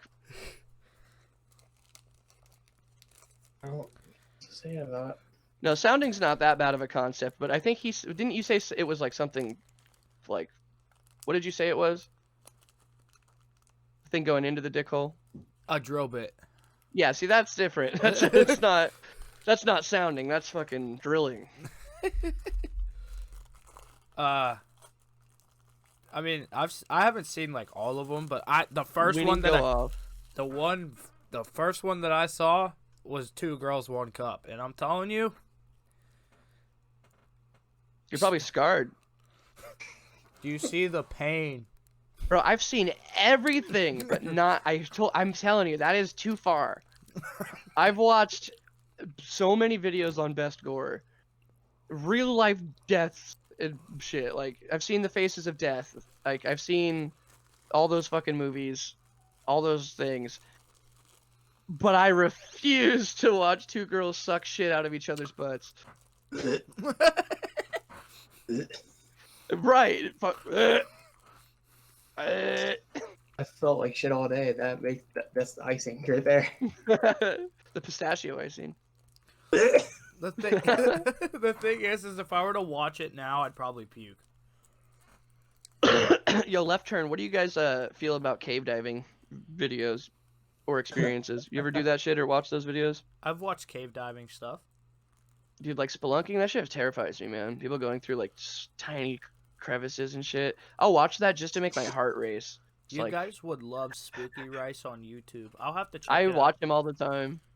Just watching Love that his dude's channel. videos, it literally makes me have anxiety attacks. Dude, yeah. My heart's racing thinking about fucking caves right now. Like being in those. I would literally, if I had to do that, I would get people killed on accident. Like I'd have a panic attack and I'd die in the cave and get stuck and then people couldn't get out. So I forgot where it was. There's a guy that got stuck in like a real, like this small of a gap on, like, going down. Oh yeah, dude, the Nutty Putty Cave guy, right? Yeah. Yeah, I think his name is John. Yeah, he got stuck. Yeah, and he gets stuck like upside down, and he just is stuck till he dies. Like, how horrifying. Dude, I heard a story recently of this family. Their son was playing in their backyard, and he's back there for like 10 minutes, and his dad went back there and couldn't find him. I was like, what the fuck? Like, where's my kid? And he was just like looking around vigorously, and then he found this like really small hole in the ground, and like looked into it, and it looked like an underground like sinkhole kind of. And basically what it was is it was this really deep, narrow well, and this kid had fallen into it, and it like was all jagged and shit and like really weird. So the kid fell halfway down and didn't reach the bottom. And they were so negligent about how they got down to the kid that the kid ended up falling all the way down the well. And at the bottom of the well, it was like a sinkhole of mud and stuff. And so the kid just slowly sank into the mud until he perished because they couldn't pull him out of the suction because of all the curves in the earth and shit. It's just like, dude, it's insane. Just going into the earth is, I feel like, a place we should not travel. Hey, Thrash Monster. What's going on? Dude, As Above, So Below is a good movie. I like that one. I didn't love it when I first saw it, but I rewatched it and I was like, oh, this has a lot of good setups and payoffs. I think I missed a lot of the thematic dialogue. The first time I watched it. The fuck? What are we talking about? We're talking about scary shit. Spooky. You know what game fucked me up, dude? Resident Evil 7, bro. That was some scary shit right there. I'm ready for the new one though, so I can have that big. Oh, the game. Yeah, Yeah, that was fun with the horror family. 9-foot late vampire lady's gonna squash me with her butt. You know. Fuck yeah. Okay. Running water What's up, turned out Thrash Monster? river, flew into the cave. Oh my god, dude, yeah. Homie was just talking about how he was cave diving and they heard running water and then just fucking like bolted out of the cave before the fucking the high tide came in. Oh, that's terrifying. Especially in a cave, dude. If a water flow goes into a cave, it's just gonna create like a suction river and just pull you through the cave. Like, that's so unforgiving. I saw this video of this guy. He was telling this story. This dude was scuba diving, and he was like, they went into a place they weren't supposed to go, like a cave. It was for like professional divers, right? And in this cave, there was like an air socket that you came up and got air every once in a while.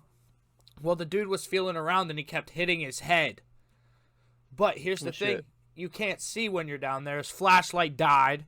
All right. Oh, my God. But he ended up killing himself as he was right next to the exit. Stabbed himself in the heart right there. Because he didn't want to drown? Yeah, because he thought he was going to drown. Here's the thing. He was right next to the exit. That's horrible. That's like some Romeo Juliet shit. I have anxiety right now. Oh my god. Yeah, dude, that's fucking horrible. Yo, God. I don't like Dude. oceans. Oceans are Okay, scary. well, here's the scary one, but a little on a better note. There was a Mhm. dude. It was actually on I think it was Pearl Harbor, the Pearl Harbor bombings. Yeah. One of the ships sank. And a guy on board, he had gotten up in like the middle of the night to go use the restroom, and when he was in he's just in his fucking underwear, like no socks, no shirt, no pants, and he is in the restroom and he hears this fucking like big slam, and he peeks his head out and it goes into the hallway, and this fucking rush of water just like surges in and just carries him away, takes him to a further down bathroom, and like he gets slammed into the bathroom and pushed up into like the handicap stall, and he's just stuck up there, but there's a tiny pocket of air at the top that like he could swim to, and he went up there, and it was a little bit, maybe like 8 feet by like 2 feet, like 8 feet like width, 2 feet in front of him, like just horribly small. And what had happened was is that in the bombing, the ship sank to the bottom of the harbor, and it had been, I think it was 3 days before they could go down to excavate and like look for bodies and stuff, and like obviously looking around for people to discover. And he was down there the whole time in that air pocket, and there was like sharks and shit that started coming in and like eating the bodies that were around there. And he what did he say, he lived off of basically like one Pepsi. He found just a Pepsi and was just like terrified, just like freezing up in this water. And there's a video of it online of the rescue team's like POV from his camera, and he's like swimming through the wreckage, like looking for some like bodies and shit, and his hand jolts down in front of him and just starts like waving around frantically, and it's the guy, like he fucking survived down there for 3 days in complete darkness in a tiny pocket of air at the bottom of the harbor, and they were able to rescue him and he got out. It was probably one of the most terrifying things you could ever go through, being at the bottom of the ocean with sharks like swimming around you in the pitch black while you're in water, like neck deep water. Like, how do you even sleep in that? Just like, oh fuck, dude, come on. It's the most heart pounding shit. Just like, what touched me? What the fuck was that? And just like what you said about the guy who stabbed himself, like how long are you down there before you're like, I'm just gonna wither away, I should just fucking kill myself at this point. Yeah, like so here's the terrifying. thing: is if he would have moved over, they said an inch, he would have been able to see again. All he had to do was reach his arm out and pull himself out. Oh my god, that's terrifying. The drowning panics the fuck out of people. Oh, we got chat talking about radiation poisoning being the worst way to go. That's fair. That's a fair claim. That's a fair claim. It happened to that Japanese worker when he fucking got like blasted with radiation, and then they like wouldn't let him die. He's like slowly burned away for like a week, or it was like a month or some shit. He was like alive. Just kept him alive as his body just slowly was eaten molecularly. Sheesh. Whenever I hear radiation poisoning, I always think of Fallout. I don't know why. I mean, I get it. Well, Makes sense. here's the thing: is it's like, I don't really want to know when I'm gonna go or how I'm going to. I don't like to think about shit like that. You know what I mean? Because I'm 18 years old. Like I shouldn't have to think about shit like that. You know what I mean? Fair. I want to live to be over 100. Like that is my goal. Like I want to be old. I want to get old. Like that's my goal in life. I want to be old. Bitching at my grandkids, throwing empty beer cans at them. Like The dream. living in a trailer. Moving on up. I think getting ripped apart by a demon is far worse than dying from radiation poisoning. Yeah, I think you got a point. Yeah. Wait, what they say? That's my chat. My chat said I think getting ripped apart by a demon is far worse, and I agree. Like especially if it's that'd be quicker though, wouldn't it? No, because if they're doing it limb by limb. But right? still, that's only like an hour's worth of pain, right? Radiation lasts like a month long of dying. Imagine dying for a full month. That's insane to even fathom. It's like not just like, oh, like I'm withering. Like your skin is gone for this whole month. Like your veins and nerves are exposed, and you're just in agony and you can't move. Like that's literal hell. I had to make a new Twitter, Dead Nerves. I gotta update that. I don't even use Twitter anyway, so there's no point in following me on there. So, follow me on Instagram instead, because that's where I post the most updates and shit. Twitter's fucking garbage. Sure. Shout out to Adam and his band. Oh, dude, yeah, getting skinned would probably be one of the worst ways to go. Oh, That's a long process. That sounds excruciating. Like if you thought they like hit you with some like adrenaline or some shit and just skin you alive, that'd be damn, oh. but I got you. I couldn't imagine that. I literally don't think my brain could fathom that amount of pain. Number 10, Skin Alive. Number 10, the top 10 ways I would never want to fucking die. Top 10 craziest times I've killed a man in cold blood. With Burger King foot lettuce. You never know what you're gonna get. Ew. Mr. Nightmare has This is my favorite one. You ready for this? Yeah. Sorry, wait. Here's a list of my top 10 numbers. Number 5, 6.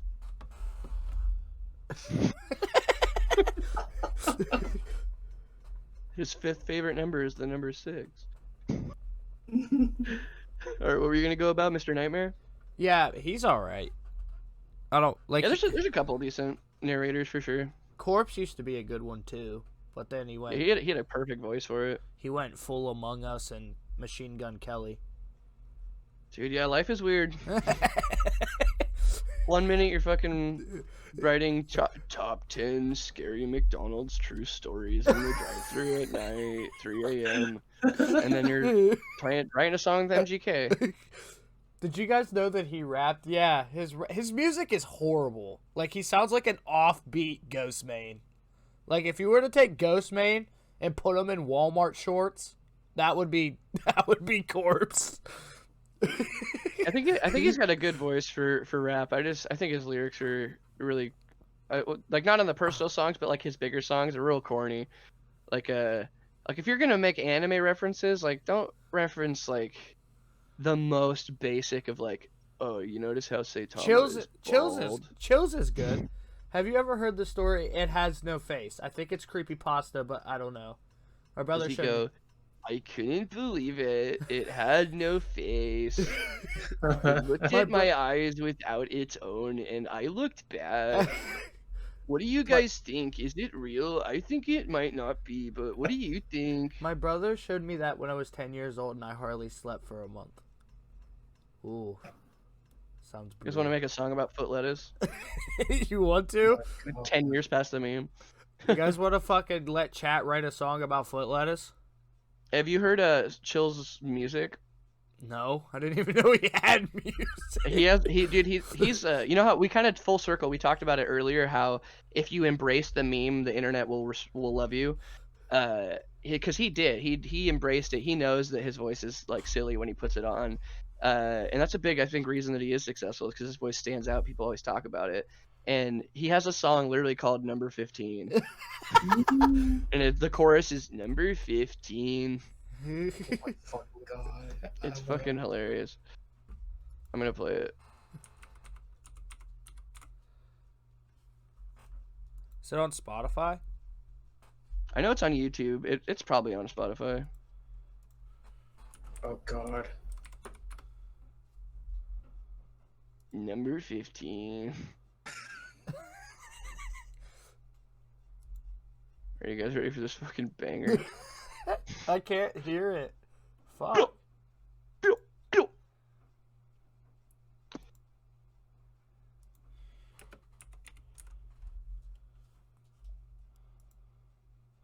Jesus. I'm triggered as fuck right now. Why? The fucking voice is going to be in my head now.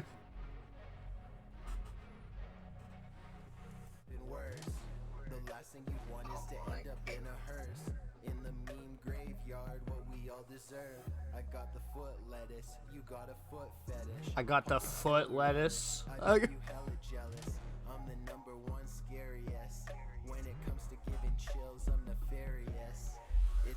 My fucking god, I can't believe I'm listening to this. Watch me get fucking copyright striked. Yeah. Yeah, then we'll have to edit that. Number 15. Number 15. Yo, pop off, chills, pop off. Number 15. My dad said hi to me. I didn't know how to respond. Hey, Dad, what's going on? Do you want to help me build my own Mecha Godzilla and take over the world? Yes. He has a breakup song, does he?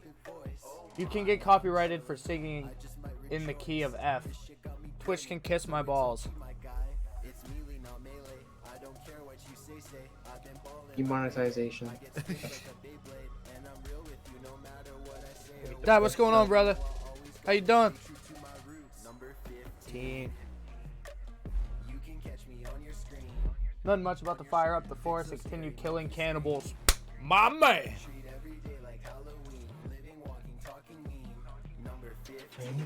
Number 15. I'm so tired.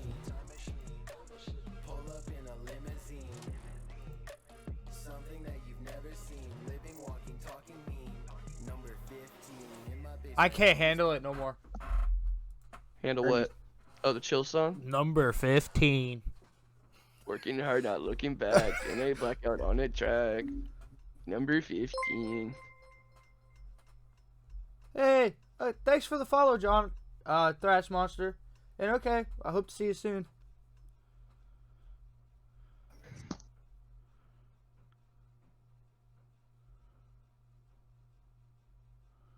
What else stuck in my head? I wonder how many gigabytes this stream's gonna be when I'm done downloading it. 100 billion? Yeah. I'm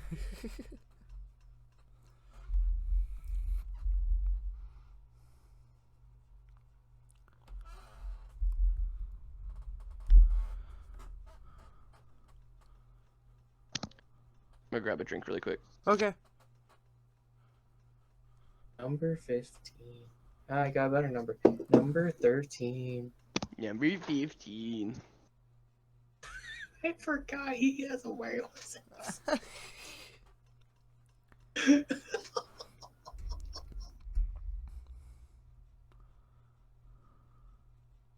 Oh my god.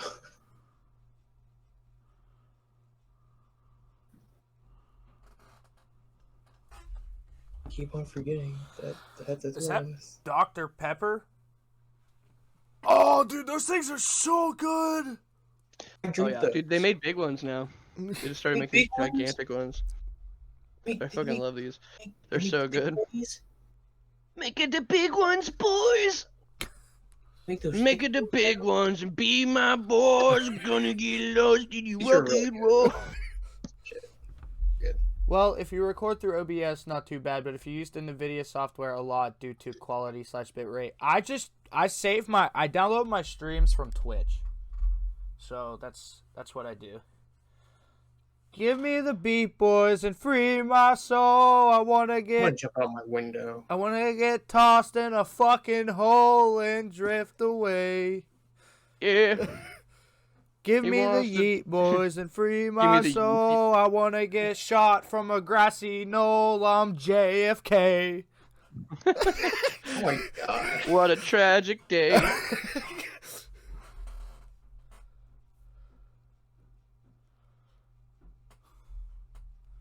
That was a banger. I'm releasing that as an actual song. Mixtape dropping tomorrow. Drop it. Drop it. Drop it. Oh no no no no no no no. Yo, we got any weebs in chat? What's up? What's your favorite anime right Let's now? talk about anime. Dragon Huh? Ball Z, Goku beat anybody's ass, period. Yo, it's gross, dude. And that's because Dragon Ball Z has horrible power scaling. Goku's got the most plot armor of any character in any show of all time. Him and Vegeta. Oh, the both. bad guy's stronger than you? Ha! That's the solution. What if I just do Super Saiyan with a bigger number? I got Hmm? Goku wearing an off-white what? tee as my wallpaper. Dude, I'll be real though. I will say, I have not been as hyped in a moment as like when Ultra Instinct like got like the first time it like Oh. leaps up for a second and you're like, what the fuck was that? And then it like the music that Thanks, It's Doc. like- Much appreciated. dude. Yeah, there's been few sicker things in the Dragon Ball universe than when Ultra Instinct. Dude, holy fuck. Made We're at its 4 appearance. hours? Damn. Oh no, we're at 3 hours and 23 minutes. For me, You guys might be, yeah, you might be at 4 actually. yeah. I'll say, but I'm at 3:20.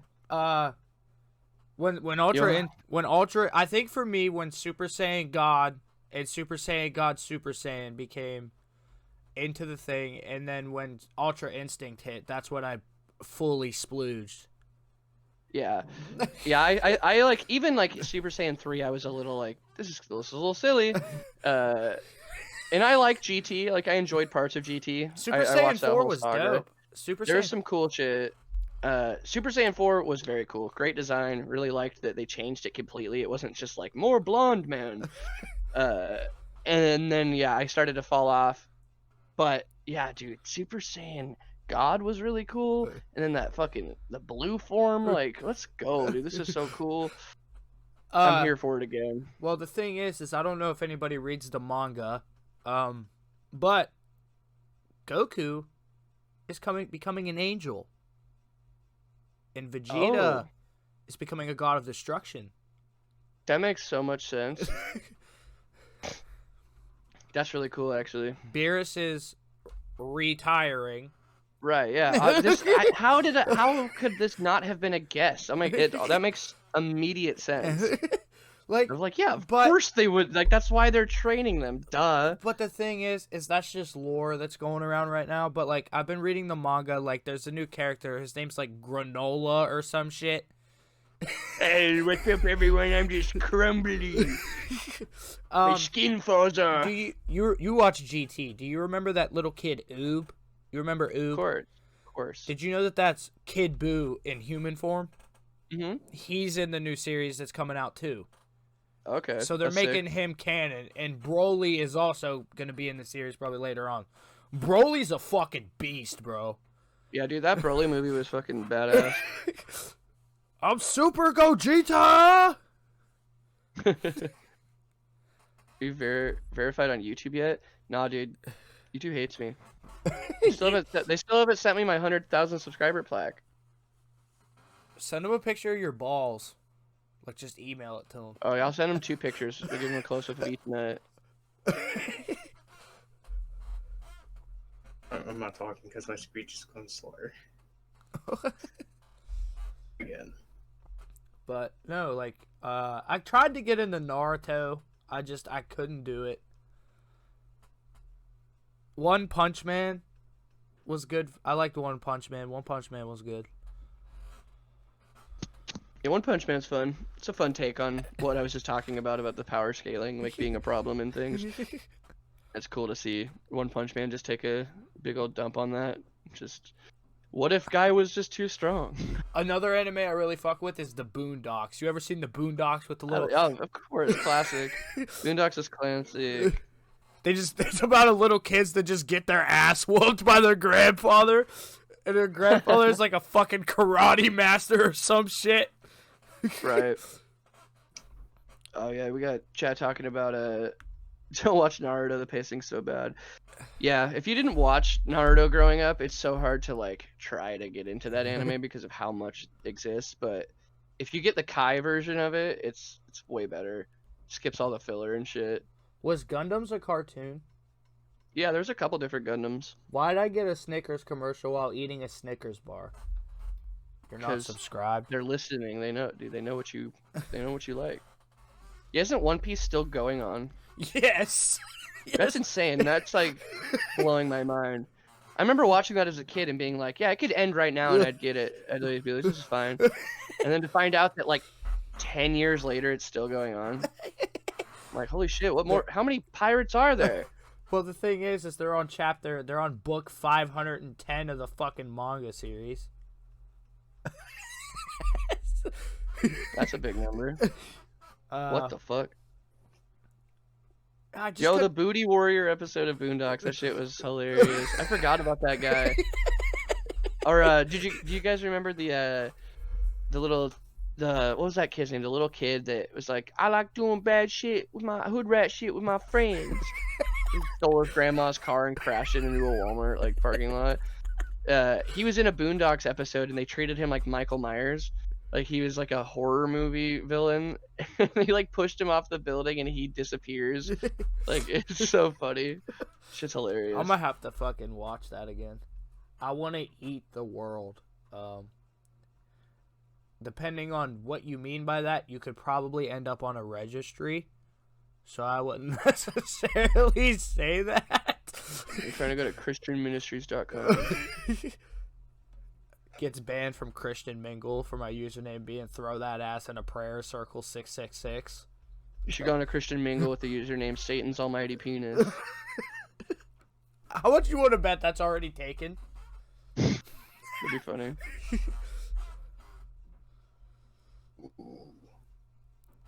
Shit, I didn't check my email. The Amazing World of Gumball was a pretty solid cartoon. Good things about it. I've never seen it myself. Ben 10. I was more of an Adventure Time guy myself. The original Ben 10 was Oh, shit. better.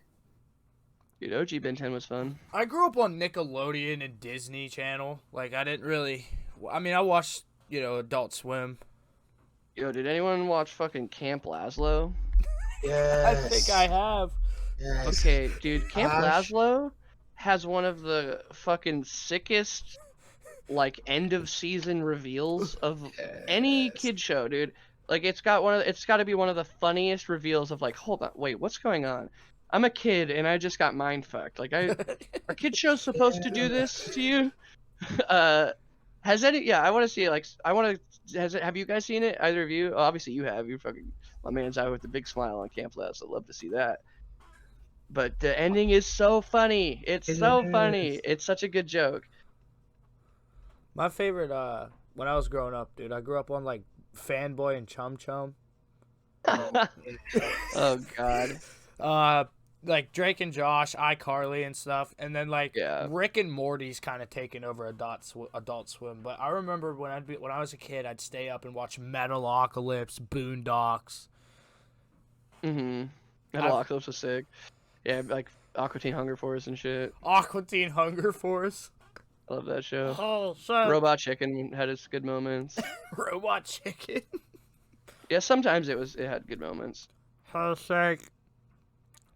Sulk. I'm gonna have to call it. I have last work to do tomorrow. Are you gonna call it? I might have to. Well, we got 4 hours and 6 minutes in. Hell yeah, baby. I've watched Amazing World of Gumball like every episode like 5 times. Holy fuck! Impressed. I mean, you guys can keep going. I gotta go see my niece anyway, so My- might as well. my ass is hurting. Nice. Very But- nice. What He's not special. I would like to say that like if you were willing to and if you wanted to after you guys drop the EP or like new music, we would love to have you back on. Hell yeah, dude. Where we can talk about that. For sure. I'd be down. Thanks for having me, y'all. Of course. And chat, if you guys enjoyed this, go check out The King Feast. And on Discord over here is The King Den. So check that shit out. Thanks for the interview.